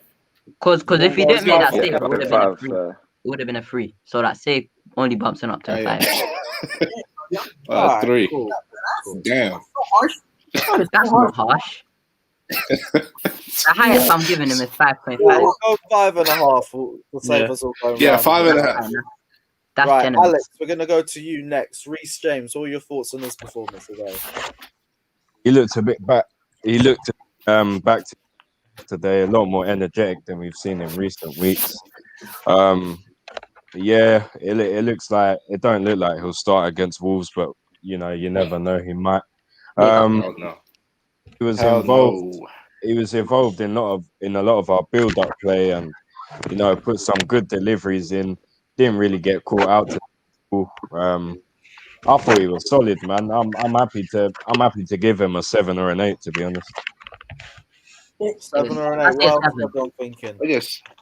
7. 7. 7. For me, Yeah, 6.5. Yeah, 7. I'll back a 7. Yeah, he had an That was a assist nice to assist Tammy. as I well. don't think he had Yeah. a great game, to be honest. He got caught out in the second half, which could have led to that second goal. Well, what's the basis that we're doing this? Is a solid performance a 4, a 5, or a 6? 6. I No, think a 6. solid is a performance is a 6. A solid performance. 7. Yeah. So the man, Nah, 7's a good A solid is 6. the man has an Solid assist. is 6. Solid is 6. 5 is average, and anything below a 5 is poor. He got an Yeah. assist as a fullback. At least give him the man a 7. At least. 7 is good. I'm Yeah, we're all agreeing on the You know what's All annoying? agree. Reece James has been robbed of so many assists in his Chelsea career. Like, that assist that he got for Tammy Abraham, he should have had more of these, man. They It's- should be routine for him. But Reece James as well. We would be saying Reece James is the best right back in the league, and we wouldn't be having debates or anything like that because the amount of goals he would have created from that position. I think the only fullback who has a better delivery than him is Alexander-Arnold. Other than that, Yeah. Not recently, anyway. Not even him recently. Seeing a bunch of 7s as Yeah, well. 7.5, he's 7 been or seven. 8 recently. 7 or 8, 7.5 is fine, man. Let's get a number. 7, What's 7. everyone saying? Yeah, 7. I 7. think 7.5 is fair. Yeah, 7 on the dot. We'll go 7.5. Mm. Who we got next? I hope I don't butcher your name, but Kahindi, talk to me about Yeah. Zoom. Oh yeah, Zuma. He had a tidy game. Everything was tidy. I give him a 7. And he actually took some initiative, made some driving runs, to get the ball up the field, to pass it to our wingers and our fullbacks. So he had a solid performance. 7. Not too many mistakes. Maybe the first goal he could have done better, but 7. Alex, you don't look like you fully agree with I that. wouldn't say a 7. Only because Yeah, solid performance. Alex and Dag. no, he wasn't awful. He was all right, but I thought yeah, he could have done more for the goal. But yeah, I didn't really think he looked as comfortable after he had that little knock. So I wouldn't quite say 7. For me, I'd I'd say a 6, but I'd say a 6.5. Yeah, 6.5. Look, all my ratings are pretty. I pretty much agree with the One Football app on most of the ratings. All our back line just got like 7 straight out. So I mean, I think we had a pretty good back line just throughout. So I'd say 6.5 is fair. It was a 7. Yeah, I mean, Yeah, 6.5, I think. for me, I feel 7 would be like if he made key blocks, like 1 or 2 key blocks, but Luton didn't really bring they didn't constantly pressure Zuma. It was only so He prevented the first goal. yeah, he was a part of that mistake. He was a part of it. that's why I'm giving him 6.5. A player of his experience could actually prevent that goal. Oh, from yeah, happening, good man. and he didn't. You So- could. Nutmeg as well. I think 7 is too generous, to be honest. Yeah, nutmeg. I give him a 6. All right, 6. Is that what we're going for? A 6? That's fair. I give him a 6. yeah. 6. Okay, that's fair enough. Cool. All right, I'm All right, Wayne, we'll go to you next. Chat to me about the Danish Wolves performance. 10 out of 10. Bruce. He didn't do a lot to say he did a really good game. He did do a lot for bad. I'm not going to try and blow smoke up your arse, though, Lewis. Okay, I'm not doing it. No, I'd go a solid 6 myself. Same way with Zuma. He No, I'm not he going to didn't try do. to say either was better. No, he didn't. He can't really Yeah, say that 6. because so he's 6.5. Yeah, 6. 6. I think 6 is all fair round. I think the only thing he's got on Zuma was that Zuma made that Zuma could have done better with the first goal. But I think both of them are just solid. I give him a 6.5. I don't mind. Okay, 6 yeah, 6.5. 6.5. That's cool. We'll go over 6.5. Yep, I'm happy with that. All good. All good. Look at Lewis, he's gassed. Emerson. 7. Fanta, we'll go to you. What are your thoughts on Emerson? 4. I think he's Said 4. You okay, bro? I said Ah, 4. what you been smoking, bro? I thought he was 4 today. Bro. I'm not gonna lie. I Oh, thought he was That's 4 boy. today. different today, bro. Fucking hell, you would think we won again. Now, I mean, Fafa, I don't care. I'm That's it. convinced from him. yeah, That's it, bro. I think you expect more from him, right? Like you are like, Yes, like I do expect more from him, yeah, okay. especially from this game. I understand that, but I mean, for me, it's 6. because remember he was At least. a liability, right? So now that he's What? He was like I'm not so sure about that. he was a liability, and not right now. I'm not talking about in this game. I'm talking Oh, about in general. Okay, cool. in Okay, in general, general, yes, yeah. I understand. in the past. For this game, give him a 6, I'm man. saying now he's a competent left back, so for that he deserves a 6.5. He didn't make a But mistake. That Give him a first goal, though, that That's first too goal, nice. was- Give him a 5. that first I'll be goal happy. was on him. He A 5. failed to stop the cross. He No, the failed to first stop the cross on the The first first goal. goal was on Zuma, and it was on No, Kepa. but come on, that he's a fullback. He's supposed to defend the crosses from coming in. He Yeah. shouldn't have even let the cross come in. And Kepa couldn't move his knee. I mean, look, That's Emerson's fault. 6.5 I mean, it's- is too nice. I give him a 6, a 6 or a 5. Yeah, Six. like, I I'd didn't say think a he did 6. anything too much wrong in this I'd say a game. 6, Yeah, maybe. 6.5 Yeah, again. 6.5, 6. That's fine. by I me. say he's solid defensively as well. He has solid numbers. To But say I'll say 5 is kind of like it's saying that he didn't improve, which is kind of not. But Oh, no, But that's si- kind of 6 is average. So he wasn't, 6 is average. Nah, 5 is average. 6 is 5's average. Okay, That's 6 is solid, isn't it? okay. 6 is above average. Okay, and he was above average. He wasn't. Yeah, I'd say 6. 6.5. but- he had a good performance.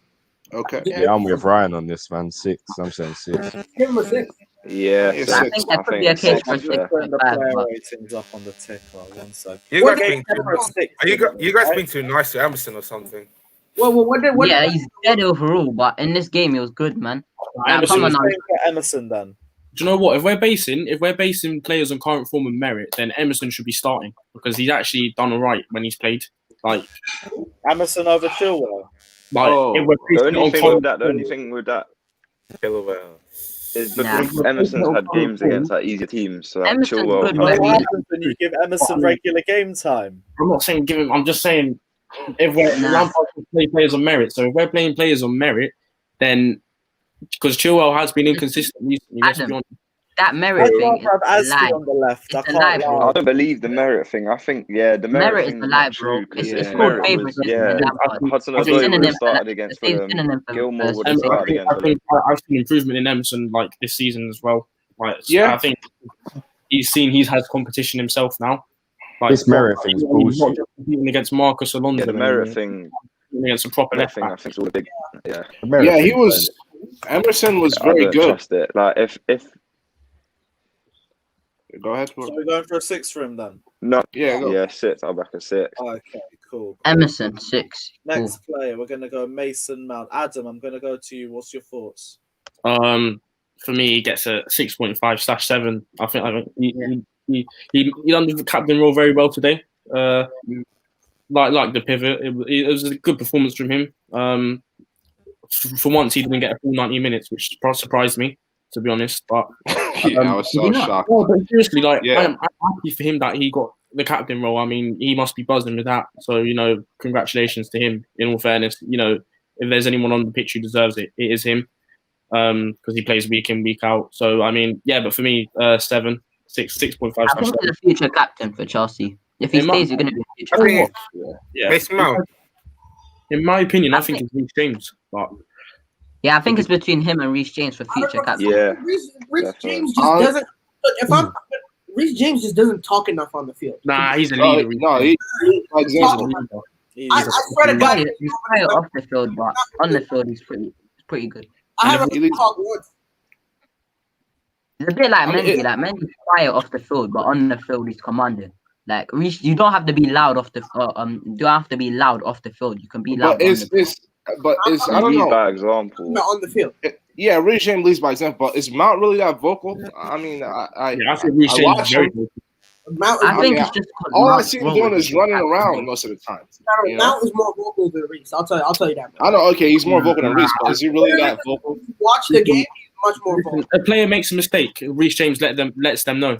He will tell them, listen, you've made a mistake. He will say to them on the pitch, you made a mistake. Yeah, Reece James looks just more commanding, physically, and he just looks I more. think Reece tough. James' ceiling is also higher than Mount, so he'll have a bigger status. I feel like Reece James will be like one of the best right backs in the league, if not the best, by the time this guy's like 27, 28.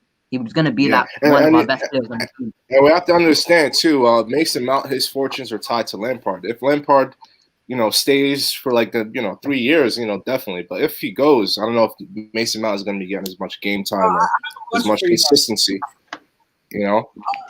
But I think a 7 is going to be kind for him. I think a 6.5 or a 7. I think his role wasn't to spray passes. I think it was just to get the ball back, retrieve go for a possession, 7. recycle it. Yeah, I it think was good. 7. But I think 7. I think a 7's fair, just because of the fact that he's had to play without, like, he's playing in a pivot that he's like first time trying that all season really, and like he's done well. I know it's against Luton, I know it's against Luton, but I mean, still he's done well. Like he's captain, first captain, Yeah. so yeah, fair play. I think 7.5, like good. 7. I think 7.5 is a bit too high, but 7 was good. We'll go 7 for Mason Mount. Okay, cool.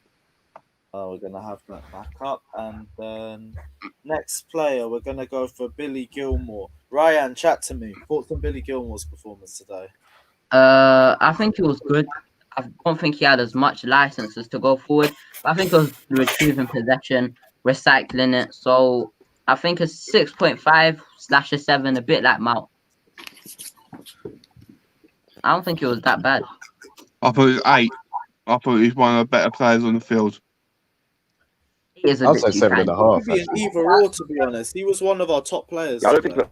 put a foot wrong. Yeah. I don't think he put a As foot per wrong the whole usual. game really. I'd say he had a strong performance. Give him a 7.5.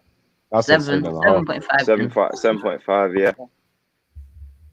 7.5, we call it that? All right, cool. Next player, who have we got? Hakim Ziyech. No, wait. We've done you, Fata. Hugo, chat to me. Hakim Ziyech's performance. I'd probably say he's one of the better players today, if not like second best under Tammy. I think he created a lot and he could have got a couple more assists. I'd probably go with like an 8. I'm sorry. I'm cutting you in real quick, but yeah, we completely forgot. Gilmour should get an 8. He completely set up that third goal with Hudson-Odoi. Well, yeah, that was a nice piece of play. Yeah. Oh yeah. I advocate all Billy Gilmour props, so yes, we can move him up to an 8. Why not? All right, back to Hakim Ziyech. What's your thoughts, Hugo? No, yeah, I was just saying that I think overall we had a good game. The ball he put through to Tammy, I think if that's Werner debating, like if his finishing's better, then that's probably a goal. But overall, I think he played extremely well. Hopefully, we see more of that from him, like instead of him being on the touchline game. But yeah, I think I say 8.5. Really, he's one of the better players. Yeah. I'd say 7.5. Created a lot of chances in the game, to be honest. There's a very good point to put him up there as well. 7.5 for me. 7.5, what's everyone saying? Or 7. 7.5 might be a bit too kind. I think 7. Yeah, He 7.5. played well. The thing with Ziyech, right, is that he's like a one-dimensional player. Like he's a fantastic playmaker, but he doesn't have like the ability to go and run at a player. You know what I mean?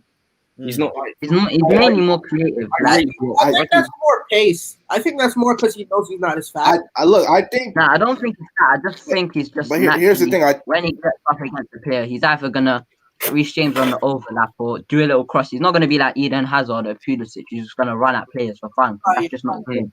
But then if that's the case, why Here's is the he thing. playing on I the wing? think.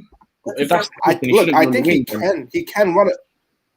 But here's the thing: he can run at players, but it's not it's not his role to do that. Maybe that's not his instruction from the manager. Yeah. And, Good shit. I think Ziyech just got longevity around him. Maybe time in the midfield. and he I feel like Frank Frank plays on the right too. You know. Yeah, I think. Go ahead. I feel like Frank brought him in, like not brought him in on the sole purpose, but one of the main attributes he wanted was that left foot crossing, of course. But he wanted to, like, I feel like that's one of his main, like, especially I think that was the first goal we got in the season was when Ben Chilwell was at the back post.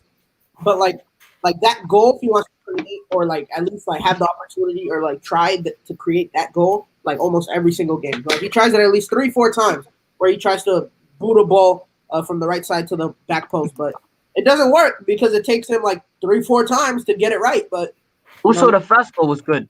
The smart thinking for the first goal was quick. To be fair, to find him and Timo Werner, that was good. That was good play. All right, But cool. I'd So say the a final 7. rating we got for Ziyech, Yeah. 7. yeah, 7.5. 7. 7. I don't Okay, cool. Who's next then? Done.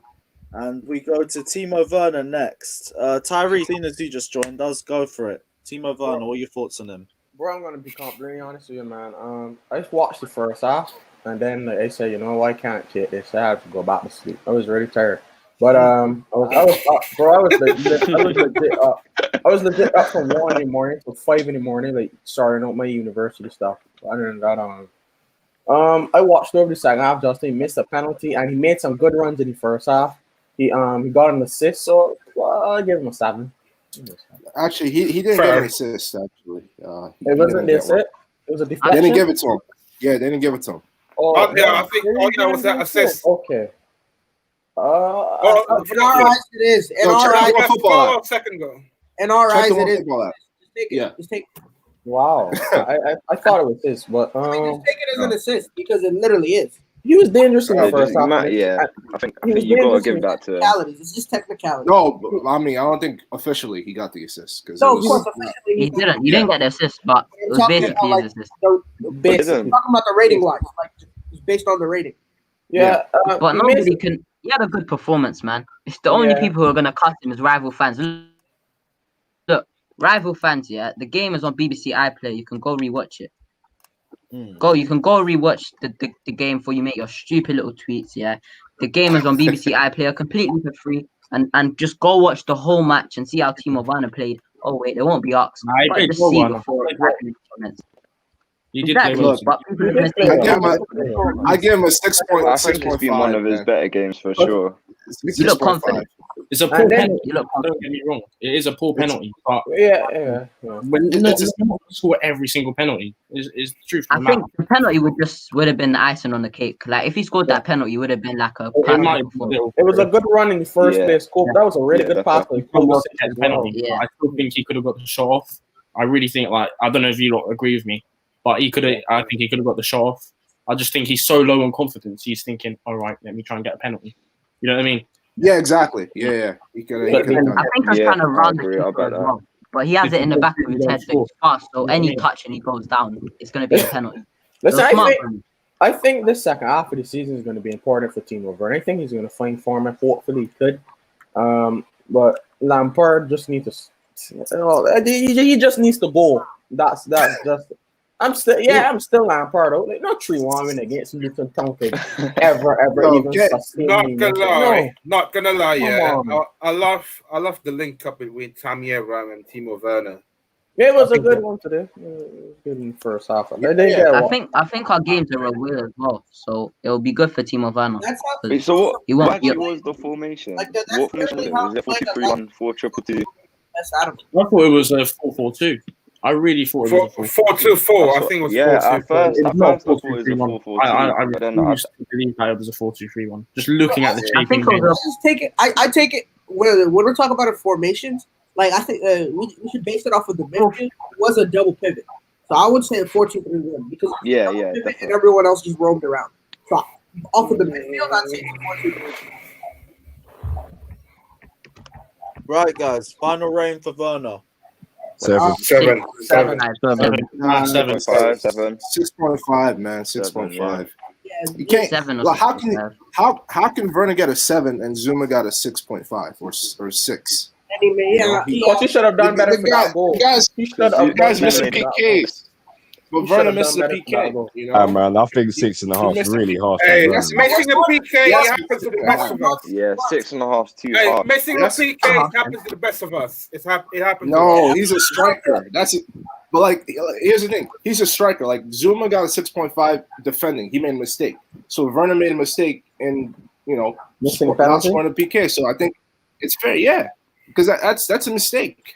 That's But he not. wanted Yeah, but it didn't cost us a goal, though, If he did it? scores the penalty, he I wanted think he gets moved to like a 7.5 or 8. Yeah, I don't think he deserved a 7, man. Yo, brother Canadian?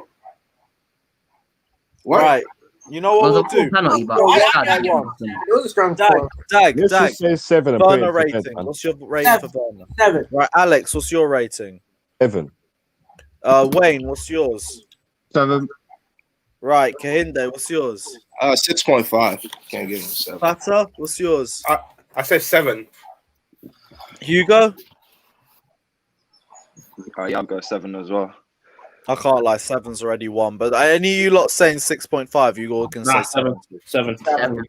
Harsh. So we're all going to Okay. 7 for 7. Timo. All right, 7 it Christian is. Very Pulisic, generous. Dag, we're coming back Generous. to you. I give Pulisic a 5. I think it was poor. In the Yeah, first half. I'm gonna say it was poor. I think it was poor. he was poor.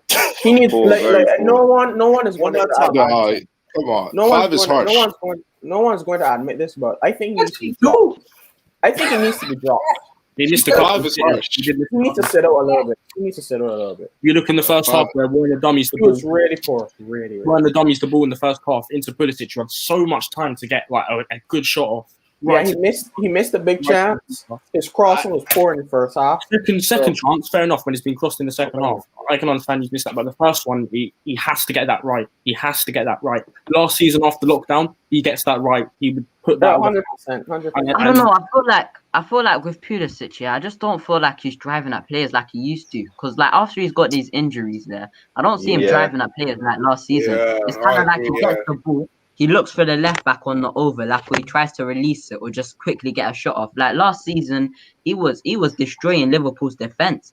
Coming off the bench, when Alexander Arnold in some big spliff. Now he's, you know what I mean? I just don't think he's driving at players. I think I do love Pulisic and everything, but I do think that we still have to go in the market and get another winger because his injury, he's just too injury prone. And then when he comes back from his injury, it takes him a little while to get back to his best. So I still think that we should go in the market and get another winger, just Yeah, you say that, yeah, but then people also turning around and saying that apparently this season he has too many options. which I don't understand. I don't Surely- understand. How? He literally has 3. If I'm being honest, I'd rather just bring out Hudson-Odoi. give Tino Andrew a couple more chances. No, because He isn't a winger though. He isn't a winger though. No, but We he need did. a fourth choice. Yeah, Hudson- 300. Yeah. 300. I'm saying he worked well. 300, man. Free him up.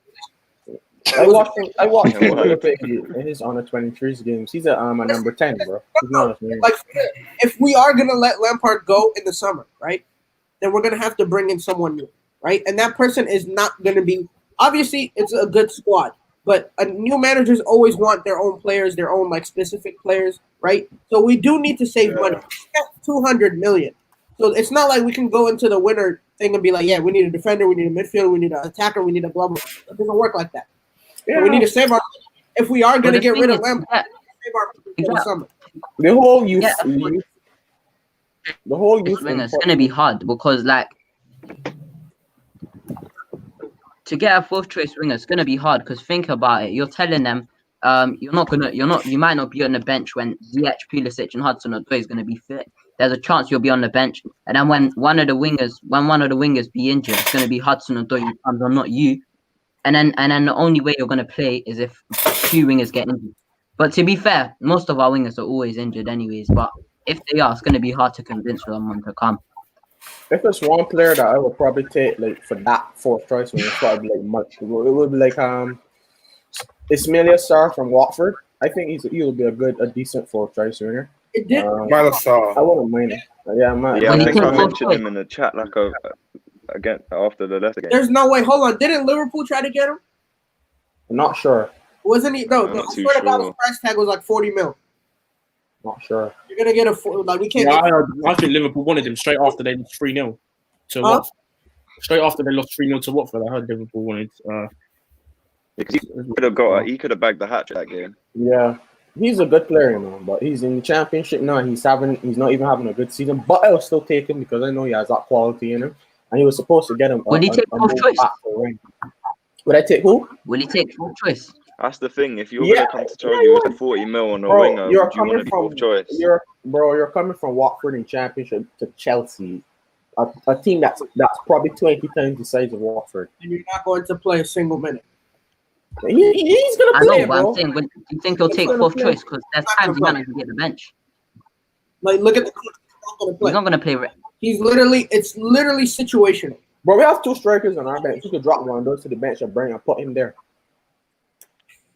Yeah, to be fair, I'd take Ismaila Sarr. It's just I don't know if he's gonna happen. I'm telling you, you're not gonna get him for less than 40 million. Nah, you won't. I think in No, the you summer won't. Definitely not. with Marina as well, you can get it down to 30, 25. I think you can. Yeah, probably. Well, she can. She I'm can. still not paying 25 million for a fourth choice. You've got winger. Havertz is still down to 70 million, and Thing 45 wanted million. 100. And That's then you've terrible. got Chilwell's gone from 80 to 50. So how And can't you look, get Ismaila Sarr's one? Yeah. I don't think Based on- based on what's his name, Havertz's form right now, I think 70 million was just about right. If we paid anything more, it would be looking really bad right now.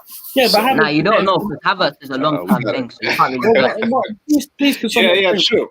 so much stickful because the guy is coming to a new country during a global pandemic. He's even caught the bloody virus himself. Yeah. You know, Look, I understand that, but I'm just I saying think based time on current Havertz is form. going to be the best one.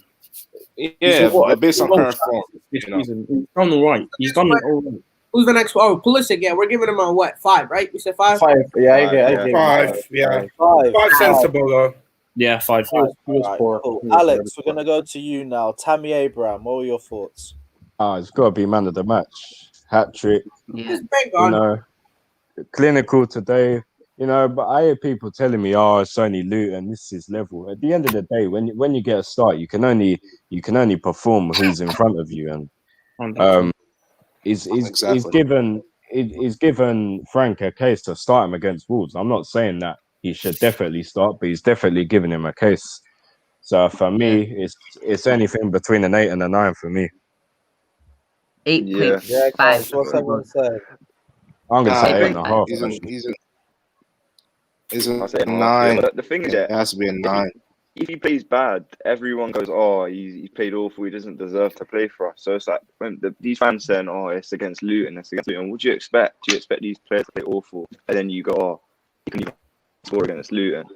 Like even when Havertz scored his hat trick against, And the thing about that I don't like about Morecambe. At the end of the day, how the players don't fans treat. care if it's Luton, if it's Yeah, it's Morecambe. like the players don't care if it's Luton or if it's like or if it's what's their name, or if it's like Sheffield United, right? It only matters when it's like Manchester United, when it's Liverpool, when it's Real Madrid, that they really like care who they score against. You gotta score with what's in front of you, bro.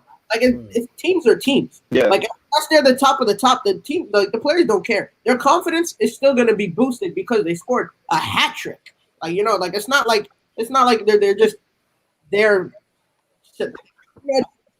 And plus, it is Championship, so it's not like it's League 2 or League 1. Like, I get it's a big Even step if I down, don't think but it matters. like, Even it's still a hat trick at the end of the day for them. Tyrese, what's your thoughts? Because I'm seeing you say a lot in the comments section. What's your thoughts?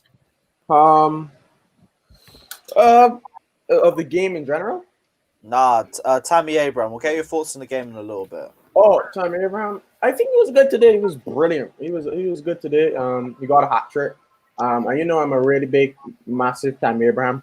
I personally don't rate him. I don't think that he's good enough for this level. But he's not Championship level, man. That's a bit too harsh. I wouldn't get rid of him either. He's a decent squad player to have. I wouldn't get rid of him. He could come very good in 2 years. But today he was good. By the hat trick, he was clinical. I like the near post flick that he nearly scored. He could have probably scored that if the defender wasn't so much on him. But a good performance by Tammy. I don't think it merits a start against Wolves. Come on, man. It's Luton Town, bro. I don't think that merits a start against Wolves. listen, I would. I give him a 10 for sure. Fair A 10 enough. I'd still I would. start I would only start him if we're doing the same exact attack. Yeah, I think if he plays with Like, Werner, yeah, you got to start him. If Werner's not playing with him, or if Havertz is playing with him, I don't think it would work because I don't think Havertz is fast enough. So you'd want Hudson-Odoi rested again? No. I want Hudson. No. Play him. I'll play him over Pulisic, to be honest. I'll put Hudson-Odoi over Pulisic. Yeah, sorry. Yeah. There's no reason for him to play like right now. We're all in agreement. We look a completely different team when Hudson-Odoi is on the pitch. Yeah. Literally, the second he got on the pitch, it was completely different. Like, that's why, like when players come in and make an instant impact, like it's not like he came on, had a little slow start and then he had a good performance. Like he was literally the second he came in, the team played completely different, completely better. So that warrants a start. I think he's. I think Hudson-Odoi as well. His link up plays nice. His link up plays really good. Like he's good at linking up 1-2, finding teammates. And I think that's something he's better than Pulisic then. I think Pulisic got better dribbling, but I think Hudson-Odoi has more chemistry with the team, so he can link up with the team better. Yeah. You saw it with Gilmour. He's gonna come with Pulisic as well. All the teams in the Prem. And it's, all the teams especially in the a time where your team Pulisic, chemistry you just isn't double up on him. Yeah. So what are we giving? Yeah, but I feel like 8.5, 9. Yeah. Yeah, I gave him a 10. I gave him a 10, bro. I'll give it a 10. I'll give him a 9.5 because he missed a couple chances. A hat trick automatically means a 10 for me. He's 3 goals in the game. Okay. 10. 10? Yeah. why not? Yeah. Cool. Now, subs. We won't go round for round on this. Kovacic, I'll give him a 6 because that was a really good pass he made to Werner. Really, really good pass. Yeah. He needs to do that more often, though. Yeah, Giroud didn't really do much, did he? No, he didn't do more. Not really. No. Just give him a 5. Havertz, Five. Performance 5 too. Yeah, Havertz a 5 as well. And then Callum. Hudson-Odoi a 6.5. Hudson-Odoi 7. Yeah. Yo, bro. I'm saying 7 for Callum, man. He changed the pace. He came on I'm and saying he 7. I'll bet Alex. Yeah, 7. The thing is, Put 7. The thing is, man. How did he come on for as well? I think he came on for a cup. I'm going right. I really like our academy's players' spirit. Like they're so passionate about Chelsea. Every time they play, they always put 100%. Like Hudson-Odoi, when he was first breaking through the team through the Europa League, I remember He was just so good at dribbling, and his link-up play wasn't there as yet. But bro, he's getting there now. He's developed his game, even with an injury. He's a quick learner. He's going to be a really top player for us in the future. But once he keeps working hard and he could get his chance. He gets disrespected by a lot of. He does, bro. I rate Cho so highly. I personally believe I rate Cho more than Saka. I do. No reason not to. It's a bit controversial, but I rate him more than Saka. I think Saka's end product could improve. Like Hudson-Odoi is clinical when he's ready. So yeah, I think he's gonna come good for us. And even Tammy Abraham, as much as I don't like him, his passion is always there too. Sometimes or mostly, but there's some games that he just looks like he doesn't feel like doing anything, just drained. But I mean, he has a lot of passion as well. All right, well, let's go through the ratings quickly. Giroud, what are we rating him? 5. Standard 5. You nearly scored at the end, to be fair. Yeah. But, I mean, but for me, Standard 5, Louis. Havertz, what about him? 5. Standard 5. Hudson-Odoi is the only sub who, but him, obviously. Kovacic, you gave him a 5.5. Nah, man, he's got to get more than that. He got the assist. Nah, he got 6. Yeah. No, he made an instant impact. His first touch was a through ball to Werner, which got a penalty. That alone gets at Not an least. assist, through ball though. Yeah. I'll say 6. We'll go for a 6 for Clover. And Hudson-Odoi, 7? 7, yeah. Yeah. 7. Like that. So we 7. got the ratings down here in the comp, down here on the little ticker. Kepa 6, James 7, Christensen 6.5, Zuma 6, Emerson 6, Mount 7, Billy Gilmour 8, Hakim Ziyech 7, Werner 7, Pulisic 5, Tammy gets 10, Giroud, Havertz get 5, Kovacic 6, Hudson-Odoi 7. Anyone disagree with any of those? No. 100%. Those are all the Good. No. Now, I like to hear that. So Tyrese, we didn't get your thoughts on the game, so chat to me about the game, bro. Yeah, as I said, in the first half, I watched the entire first half. I think the performance in the first half, we showed our dominance, but the Kepa mistake, it was like, you know what, I wasn't even that angry because we were already 2-0 up already.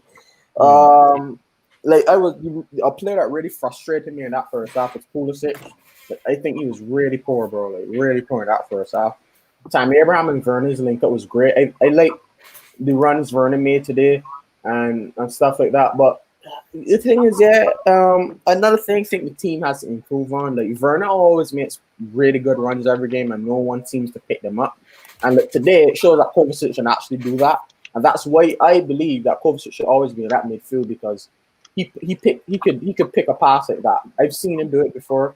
Jorginho, no, we don't. Some of our Chelsea fans don't really like Jorginho, so he's a player that can also pick a pass at that. But with the game today, I think it was a standard performance for a Premier League team against a Championship side. It didn't look they were really frightening us that much, to be honest. We moved forward really well today. Defensively, I think we could have been better. In midfield, I think we were good.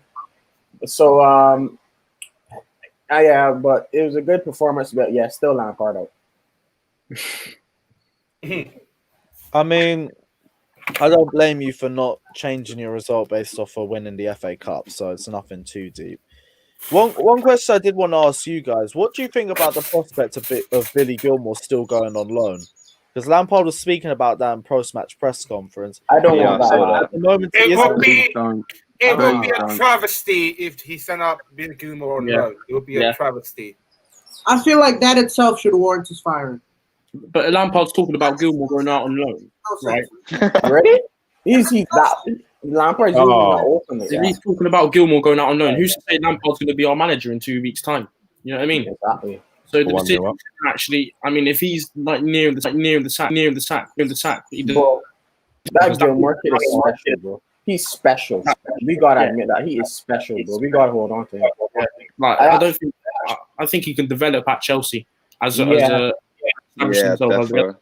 I think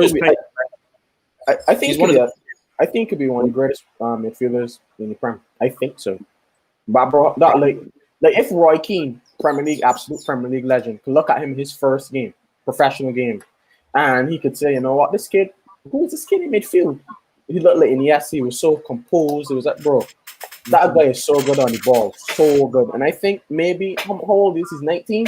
Maybe probably next 2-3 years. I think personally, I believe he's going to become really good for us, and he's a good for us at the moment. Do you know what? When he was younger, B. Gilmour says for Fabregas actually personally went aside when he was playing a youth game, picked him out and said, "Guy, you've got it," when you're Liverpool. and taught him how to what way to play the midfield. That is saying a lot from Cesc Fabregas to do that in all the youth players we had and took him aside. Says it all.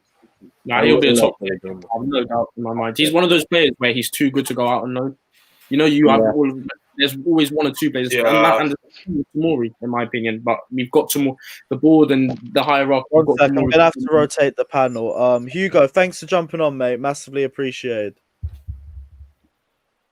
I can't hear. No, cool. All right, cool. Scott, jump in. There's space now. All right, cool. What were you saying? Continue. Well, I was just saying, you know, you always have those couple players which like they're too good to go out unknown. Especially Gilmour's too good to go out unknown. He can stay at Chelsea and develop into a top player by establishing himself in the first team. As the same with Hudson-Odoi, when there was talk of him going out unknown, he doesn't need to go out unknown. He can stay here and establish himself. He's too good. And the same with Tomori, in my opinion. Unfortunately, we've got Tomori wrong.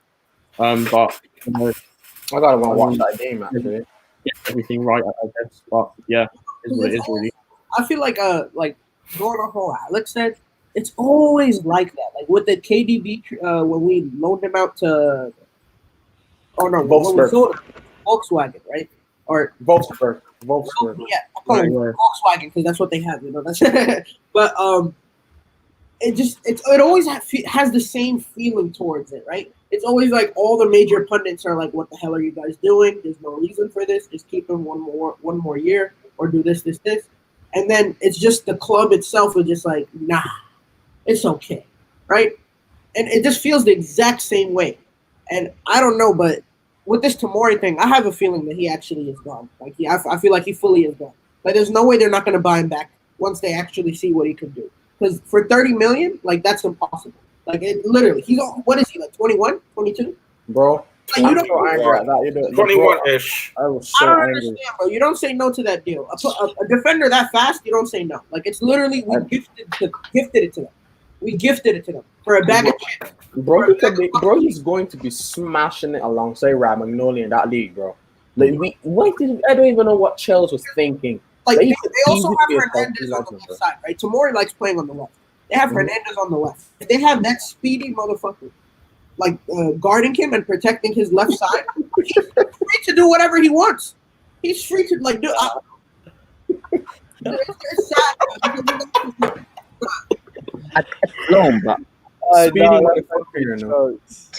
Dude, like it's actually like I don't think people understand.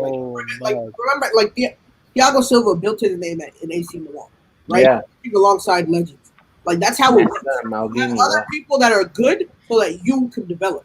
That's just what's gonna happen. I mean, I don't know, bro. Like it's gonna be sad. I think it's gonna be sad for real, but I just hope that like Chelsea in the future we buy him back. Because there's no way that he's going to go there and flop. He's going to absolutely smash it.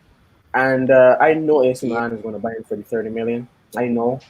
But unless if we get the new manager and he says, yeah, he's in our plans for the next season, yeah, I would probably say we got a chance or nothing. But bro, he's long gone now. And I'm sad. I was really sad this week. I was going to ask you guys, when is the Barnsley game going to be?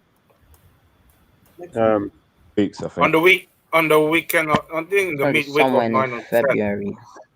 9th February, though, apparently. It's the 10th, 10th of February. Yeah, we're getting an easy run in the FA Cup. I think we could win it. Fucking deserved after last season's run in. Yeah, redemption. I just hope we get nice in the... If we get nice in around the 16, we'll be good. Listen, if we're being perfectly honest, like this is nice on 16. I'm sorry, but this is the perfect time for us to go on a run. Like seriously, like if we want to be as optimistic as we possibly can, this is the perfect time to go on a run. If we beat Wolves and Burnley, right? That gives us a little bit of confidence going into Tottenham. and then we have Sheffield United after that, and then Barnsley, and then Newcastle, and then we have Southampton, and then we have Atletico. Bro, I don't think we're beating Burnley with Lampard in charge. This is like a good part of the season for us to get on a good run. Bro, we seem to struggle against these well-drilled units, bro. Optimism. Positivity. Burnley, yeah. Bro, I've been trying to do that for the last month, bro. I've been trying to. Bro, you have to be realistic in this sport. Like, I love Chelsea Football Club to the day I die, but you got to be realistic. Like, this manager is not good enough to take us anywhere. I do think that he will 100% improve, because I think he could get another job after Chelsea 100%. He's not that bad of a manager. But bro, you got to be honest. Like, Burnley, they're compact, bro. I watched them against Liverpool at Anfield, the most difficult stadium to go to in the world. And they were compact. Yeah, they just put like 10 men behind the ball basically, but such is life. You gotta do things to win games. I don't rate Sean Dyche as a manager. I personally think Burnley's also a racist team, but bro, if we do beat Burnley, it's gonna be like a shithole, like a 1-0 penalty, something like that, because they're just gonna put tons of guys behind the ball. I think we could probably start them from scoring, because they usually score from a lot of set pieces, and we tend to not really give away a lot of them. And yeah, Burnley's gonna be difficult. Wolves. They're on a poor form. They're on poor form, so probably on the day we could probably beat them. But with Lampard, again, Tyrese, form goes out the window. You never know with Chelsea. Yeah. They could have I think form goes out the window when you play Chelsea. Listen, I could give you so many examples. We could be all night. Everton away. No, please. Oh, 1-0. Greenwood.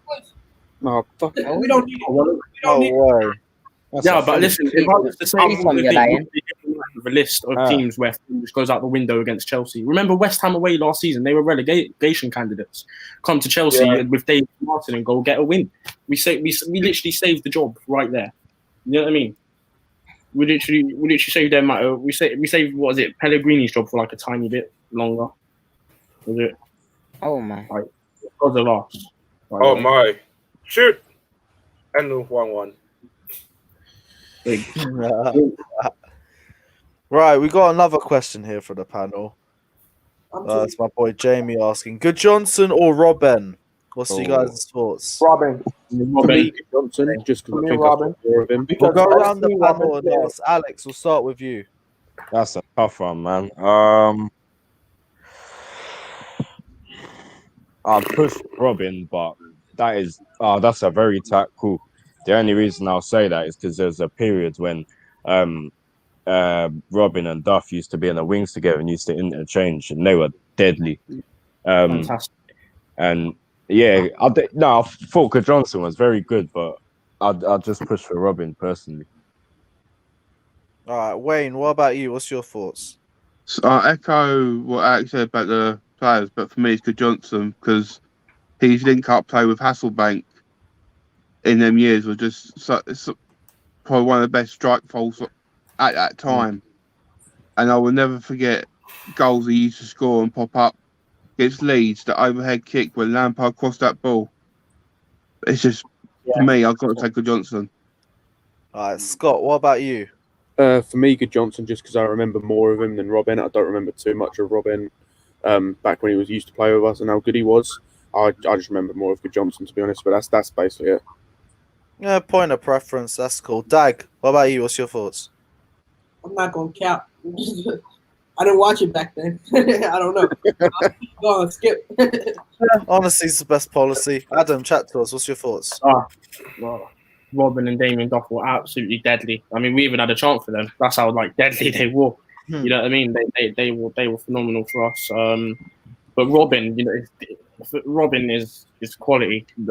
He's I mean, cutting in on that left foot. Even you can predict what's going to happen when he does it, but you can't prevent it. You know what he's going to do, but there's nothing a defender could do to stop it. Like in his prime, he was unstoppable. He was, in fact, I'd go as far as saying one of the best players back in 2014. Just to watch as a Bay, he was a breath of fresh air.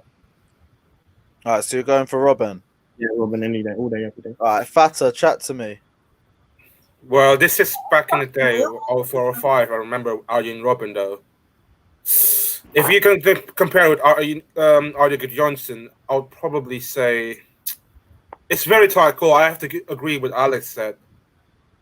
Based on the fact that Robin remind me of Hakim Ziyech in his prime days, and yeah, it's tough to call, but I'm gonna have to say Arjen Robben for me.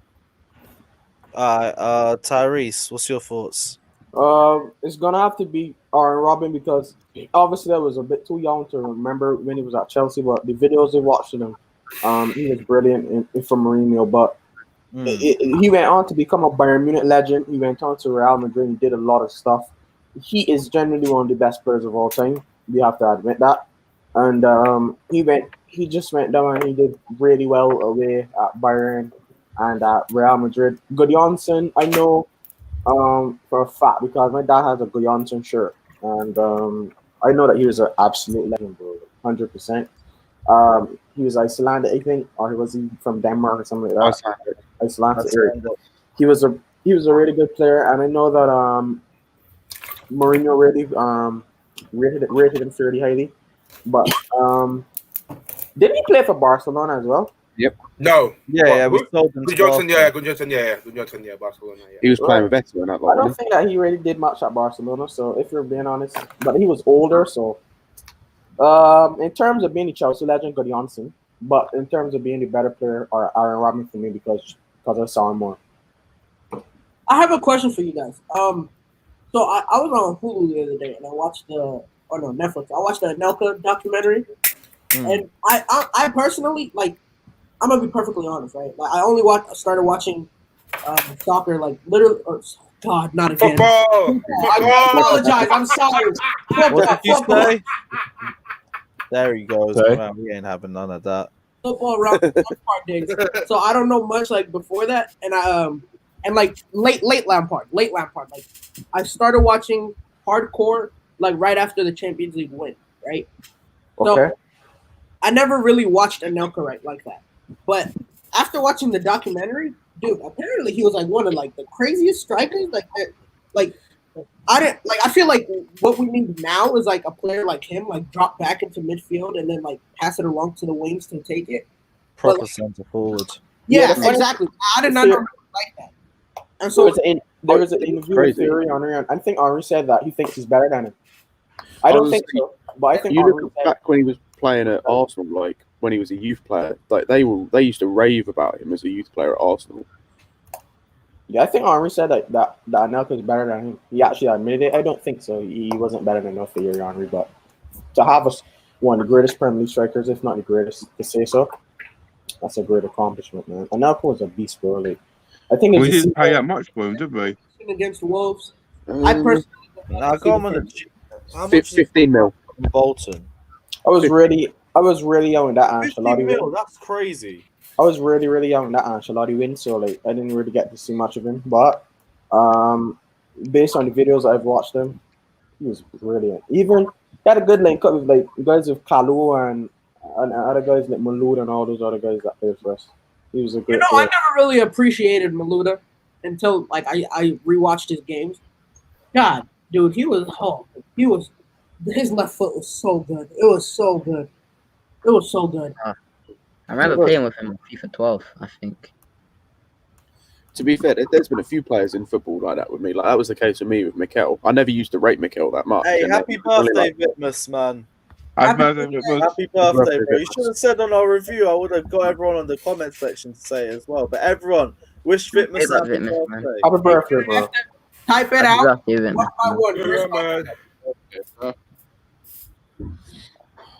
Happy birthday.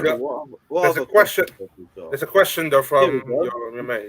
Yeah, Jamie's dropped another one. Kalu. Alex. For me, it's got to be Kalu.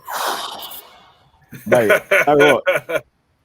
that's kind of. I don't think Malouda was respected. Oh my god! I'm not saying he was better. Ridiculous. The thing is, I'm not saying he was better than Kalu, but I don't think he was respected enough.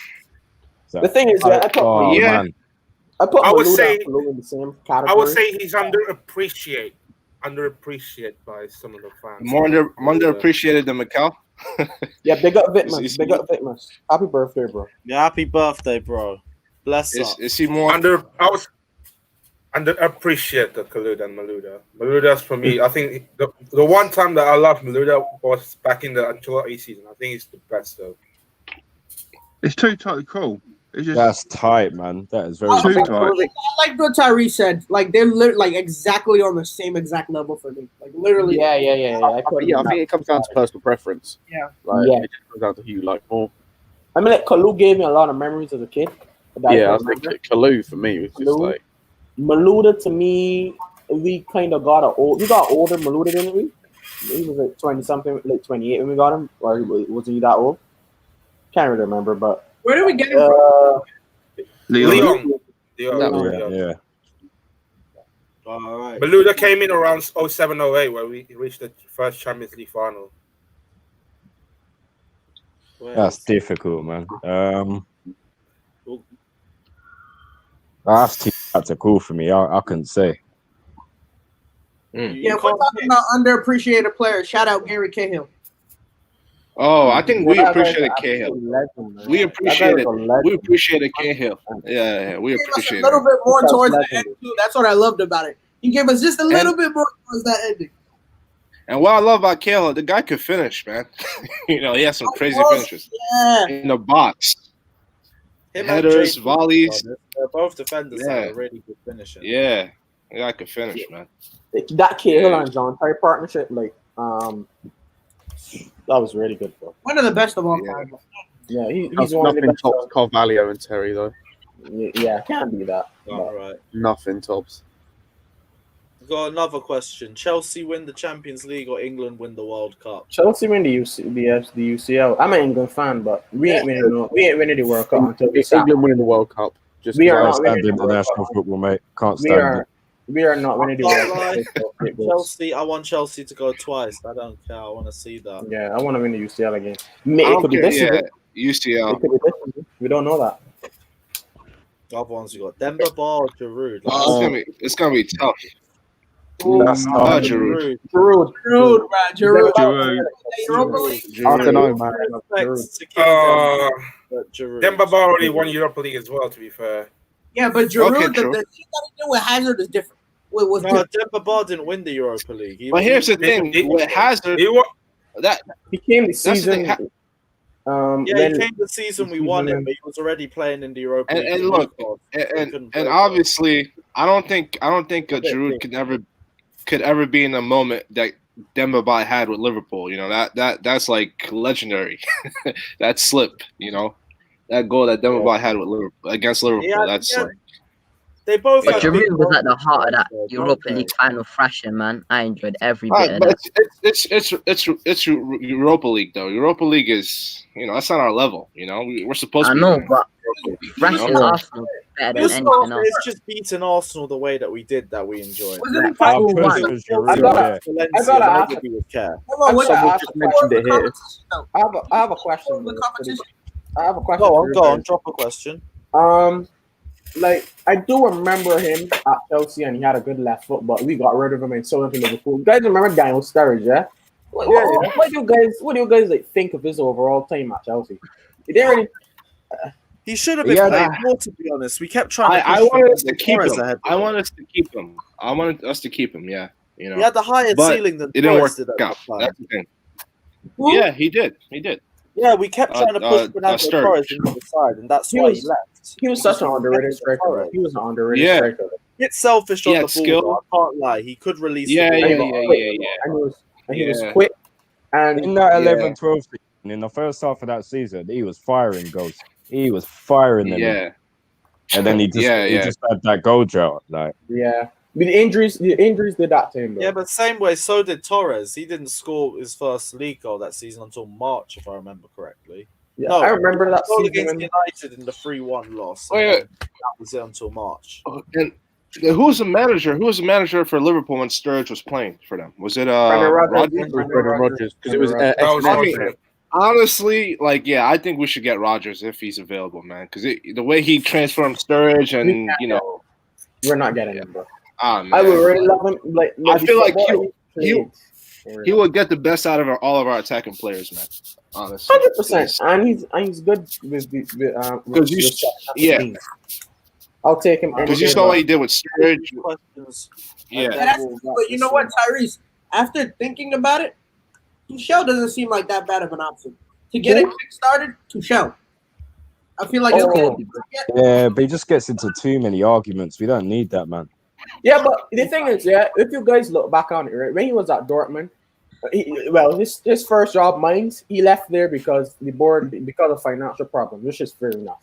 He went on to Dortmund afterwards. He fell out because Dortmund wasn't giving him the money either. He went to PSG.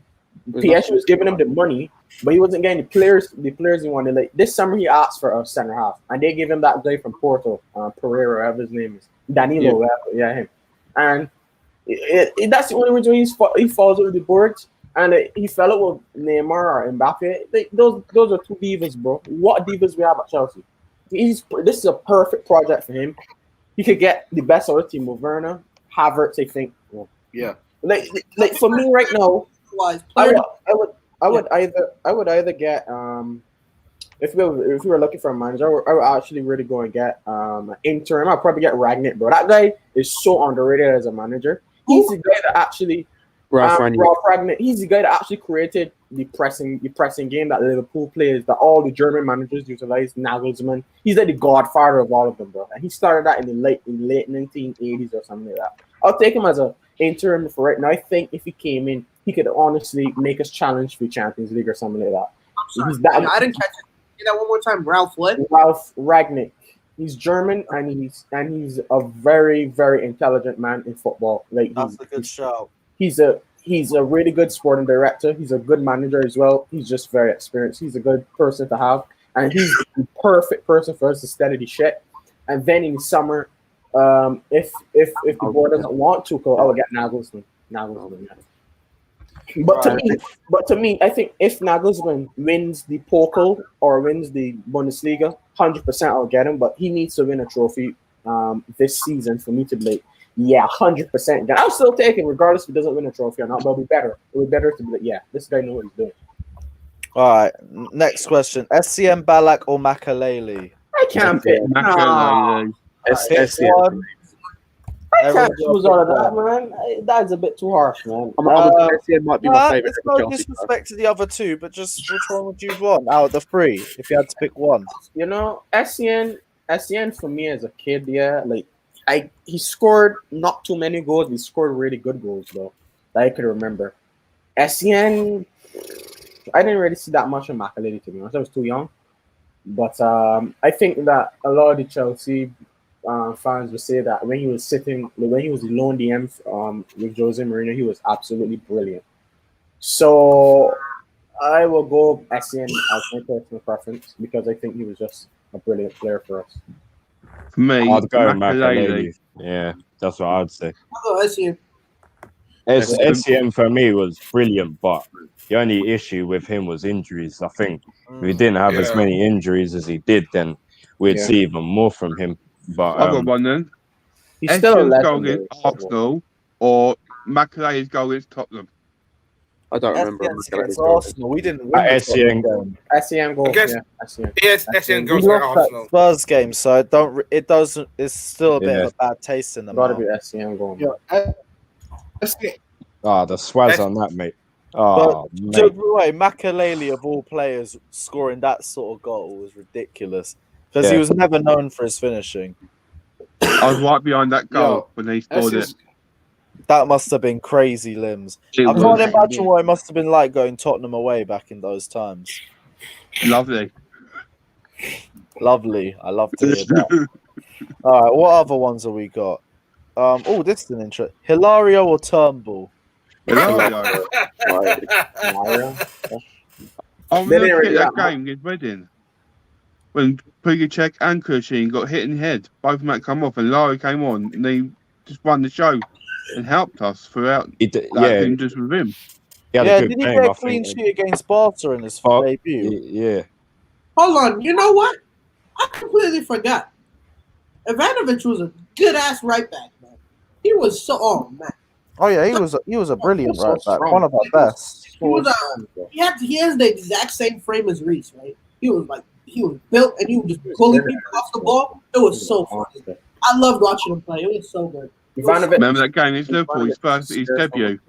Scored twice. Header. Calling him 2-goal Ivanovic for the rest of his Chelsea time. Ivanovic, like so much players, Good so much left memories. wingers, so much left mids in Bal. That was his preferred call for a left winger back in there. All those players were afraid of Ivanovic. He was just so big and strong and powerful. He was a special player. He's one of the most special Chelsea players we've ever had. Like the most special player I've seen is Eden Hazard, but I got to put Ivanovic in that bracket. All right, we're gonna go 2 more options and then we'll leave it. Morata or Higuain?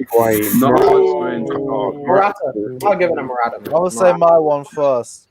Morata. Never in my life do I ever want to see this fraud in a Chelsea shirt again. I'll take Higuain every day of the week. He turns like a truck, but I can trust him in front of goal to finish. I can't trust Alvaro Morata in front of goal, so that would just settle it for me. Well, what are you guys' thoughts? Higuain. Like Higuain's movement, at least like when he came, I backed Higuain more than I probably should have done, but his movement was actually good, and we just didn't find him enough. Morata was just awful. I said think before, Higuain was just underappreciated, though, to be fair, on Higuain. Morata started off good. You know? Yeah. He wasn't much better than Morata. It's just, if he was faster, if he was just that bit more faster, you'd have a world-class striker. He's lacked that bit of pace, and he was just easier to manage as a defender. But it was good in front of goal. It wasn't like a Morata situation. When he did get chances, he normally buried them. To be fair, I mean, I saw the confidence fading by the end of the time. Remember the miss against Leicester last game of the season? Oh yeah, that one was bad. That was bad. That was the 18. That was Gary Cahill's last game, or it was Watford. It was Watford. Yeah, that one was Watford. He barely played that season. But yeah, what's you guys' thoughts? Morata or Higuain? I take Higuain. I take Higuain all day, man. Morata gave us more bad moments and good. I'm saying Morata. Are we talking about? I score a Mata. That's a good one. Are we talking about Nah, Mata. That's easy. Mata. Easy. Why we got rid of Mata? Because Oscar tracks back. I'll never understand in my life. Doesn't make sense. That was crazy. Who made it? Was Mourinho? Mourinho made that decision, man. You know. Yeah. Mourinho was all in on Oscar. A couple L's in his second spell. Can't lie. Man. He took. De Bruyne. That was the biggest L. Salah. Man. Salah wasn't an L. Salah's the one who can turn around and say that was fair enough because he was dog shit when he was asked. Well, yeah, I'll be honest, he was kind of dead when he was there. He didn't do anything much. We should have had I just knew he had a bit of pace about him, and that was really it. No, because he can't. Dude, his crossing isn't that good. Like he just has a deadly left foot, but he can only shoot. Like that's what I feel like it is for Salah. Because he's gonna bag goals, that's for sure. But you have to have a team around him that can support that. Because he's not gonna defend a lot, and he's not gonna do that well with. So he as long as you have people, he's literally like for me he's like Dennis Bergkamp, like kind of like a cherry picker where he just sits in those positions where he gets those volleys off of the deflections. That's for me. That's how I feel like he is. To be honest, Salah. So if Salah played for Chelsea, he wouldn't score that many goals. Yeah. If Salah played in that 2018-19 season, he would have done nothing. Bruv, did he? Imagine he had Azpilicueta and flipping Alonso supplying him with balls, fam. He would have done nothing, bro.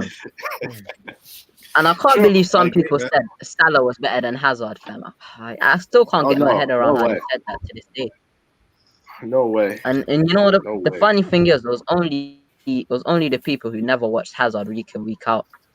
They have to look at his goals and assists. And they were just looking at the goals. Hazard was something else. Hazard was different. I DM'd you on Twitter, bro. I think I need a favor from you. You can help me. Oh, what was that? To be perfectly honest, right? Where does Hazard sit for you guys? I got you. For me, he's the greatest Chelsea player I've ever seen because I've watched Chelsea for the longest seasons. Is it? Type it to me on Twitter. Type it to me on Twitter. I can't hear it too well. What was it you saying, Dag? In terms of what? In your top Chelsea players of all time, like where does Hazard sit? Number one for me. Number one. Top 5.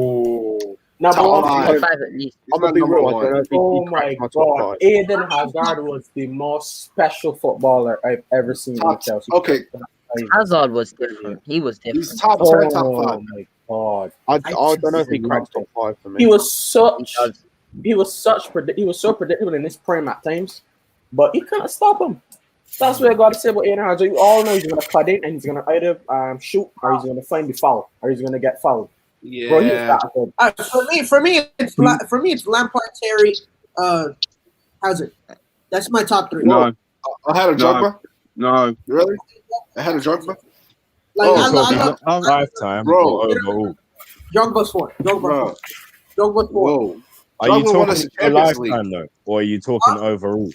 Lewis, He won- every he won play, it. bro. Are we talking about skill or just like what they've done with the club? Are you Like, talking about players in your lifetime or overall? Yeah, I was gonna say. Like, the thing is, as well, like, is it like it depends because we're just talking about like, for me, Hazard's not better than Essien, just because Essien in his position and what he did for the team in his position, I think, is better than what Hazard did in his position and what he did. Like, it depends on positions. Like, for me, that's why I don't put him like in my top 5. It's just because other people in their positions did what they should do in their positions. Okay, true. World class. Yeah, that makes sense. For me, you forgetting Zola and what Zola is. He's got to be up there no matter what anyone can say. Zola was You've got to look at like Peter Wasgood, Kerry Dixon. I can't remember the keeper's name. Oh, Benetti. Yeah, Benetti. Peter Benetti, yeah. I'm gonna be perfectly honest with you guys. Never watched a single one of them. Like I'm simply not old enough to do that. Like, Yeah, that's why I don't really rank them amongst him. That's the problem with these conversations, right? Like it's just like I simply cannot. I don't understand what you guys are saying because I literally never watched it. Now I've seen a lot of. Okay, fair though, because like it just comes down to what you got. So let me fix the question. Modern times, like past 2000. Okay, modern times. Okay, Hazard is special, bro. Like Okay. he holds a special place in my heart. Yeah, but bro. still, That yeah. guy is just- You got Lampard, Terry, Drogba, Essien. you got Lamp, Drogba. Check. Yeah. Right. Yeah, those guys were phenomenal players. Yeah, Phenomenal. I mean, like, But to me, yeah, I think yeah. you could get another goal scoring midfielder like Frank Lampard in the future. I don't think we're going to see another Eden Hazard type of player, bro. No. We're never going to see that. I mean, but I think De Bruyne. Hazard was. I agree. No, because like I don't think we really understand, right? Because we had one of those players where the whole point of the defense is to stop him, right? Like we don't have that anymore, where their entire defense is attacking one person. It's trying to stop one person. That no longer happens, right? Because of that, the rest of the field was completely wide open. So we were able to bag goals easier, right? Now that we don't have that person that literally strikes fear into the defense, right? Now it's completely different. But I feel like the way that he graced the pitch, it was different. Bro. You literally can't explain it because you don't know what he's gonna do when he gets on the ball. Simple as that. It's not like he's gonna go down the pitch, put in a cross, or he's gonna cut inside and do something. You don't know what he's gonna do. Hazard was good. He was a great player, but I don't know if you're gonna top the top of the modern list of players that for Chelsea. No, it's just no. Because you have to look what he did in the Champions League as well. What has he done in the Champions League for us at Chelsea? Dude, we got hold on. I agree with you. Come on. That's very true. But we always pulled the fucking hardest team. We always got PSG. We always got but no. We got still. Bayern Munich like 3 years, like every other year, and then we had PSG 2 years in a row. I'm telling you, 3 years in a row. We had teams that were they were in their prime. Like every player on that pitch was in their prime. Like there was just nothing we could do. It was just bad luck. Like literally. Yeah. I mean, I don't know, man. You know what I mean. It's not like when you're in the round of 16, you don't get the pressure. I get it. But look, think about it, right? That Chelsea But think about it. Think about this, right? The Chelsea team that won the Champions League, Drogba, Terry, Lampard, those guys were against all odds, man. No one expected them to win, but they still won. Terry didn't even play in this one. But every single one of those players were in their prime, and we had a complete No, they weren't. team. Drogba was 34 years old, I believe. He was 34 when we won. You know, Lampard was 5, I think. Oh man, yeah. So he was like Giroud's age. So I mean, the thing is, you know, I mean, we can't really give excuses, you know, to Hazard. You know, he just didn't do much in the Champions League. So that's why I look at the full body of work. At the same time, hold on, real quick, right? Yeah. You just said a team, right? That you said 3 of your top 5 players of all time were in that same team, and Hazard is on his own. Like, come on, like, is that even fair? 3 against 1. But he had Diego Costa. They had, you know, Hazard on there. These are all great players. Look at the 18-19 season. He didn't have a good striker that season at all, and that was his best season for Chelsea. Bro, you can't. Yeah, dead players around him. Dead players around him. Well, not 10. Players that go into the top 10. No one. Hazard is my Chelsea goal, man. Like, he was just phenomenal. Like, I'm telling you, you could get another Frank Lampard, because I think De Bruyne is like the modern Lampard of this era. You could get another. You're not going to get another Chet for sure. You're probably not going to get another good young English centre half like John Terry. So he's the best. He's the greatest English centre half of all time. And I don't think you can get another Lampard. What midfielder regularly scores 20 goals a season? Yeah. I think De Bruyne could score 20 goals a season. Oh hell no! No, hold on. He'll get 20 assists. I don't know about 20 goals. Yeah, he'll get assists. He won't get goals. Time out. I don't think we understand that De Bruyne is playing to get assists. If he plays to get goals, he will get 20 goals a season. 100%. De Bruyne is different. He wants to help his teammates out, but if he wants, he could bag whatever he wants. Like that. That's just he's different class. Like that's the type. Big of up Papa Rahman, the best left back Chelsea's ever had in their history. You know what? Do we still have it? Hold on. No, Ashley Cole. He's the best, man. Yeah. He's the GOAT of left backs. We didn't even mention Ashley Cole. So Ashley Cole's the best left back the Premier League's ever seen. Exactly. Yeah, so man. So Hazard is above him? No, Ashley Cole's got to be in the top 3. He's arguably one of the best left backs ever to have played world football. Do you think he elevated when he came to Chelsea? Because I think he did. I think he was Arsenal, and he went into another level of Chelsea. Yeah, I don't even think I've seen somebody that could slay tackle better than that man. I'm so serious. That guy's slay tackling. He's one of the only players in the world that could consistently put a 7 out of 10 performance every game. Like no matter who he's playing for. He like even when we were doing shit for England, when you've got like Rooney not performing, Lampard, Gerrard, whoever, Cole was always one of those players that was always 7 out of 10 every single time. I'm sorry to cut you out, but this is a very important, right? How the hell did England never win a World Cup? Poor management. Poor management. Again, I'm not from there, so I don't understand. Yeah, I don't know what is wrong with who. I'm not from England. Who's the Prince guy that's the head of the FA? It's Prince Charles. Or is Prince who? The Aston Villa fan Prince William. Prince William, right. Prince William, yeah. I don't know what he's thinking with still having Gareth Southgate there, because I personally believe that Eddie Howe would do a better job with England. Gareth Southgate's a shit manager. But no, it came down to like not having a system that worked. Like they're for me, as much as I rate Lampard and Gerrard, you couldn't play them together. The fact Scholes had to get constantly pushed out on the wing was stupid when he was our best midfielder. It came down to like management and not getting us to play as a team and just having a bunch of individuals. Yeah. Plus, you got them off, yeah. Take care. Yeah. Plus bro. Mate. Plus, back in the day, we didn't really. It was just poor management, really poor management. I think now, if England doesn't win the Euros this year, they ain't winning anything ever, man. I don't think so. I wouldn't win anything with Gareth Southgate. Like, yeah, right now, if they don't win Euros, they have a prime Harry Kane. They got a Jadon Sancho. They got a Raheem Sterling. They got phenomenal players. And if they don't win the Euros this year, they ain't winning anything, because this is their best crop.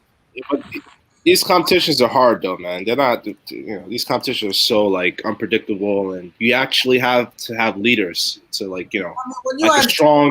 when you have teams like France, bro, I don't think You need strong characters, and then I don't think England has like strong characters like that, honestly, to lead, and they don't have a system or like world class players compared to everyone else, So it's hard.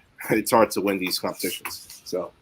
Yeah, but guys, I'm heading off though because I have to go and get something to eat. But Lewis, don't forget to help me out, bro.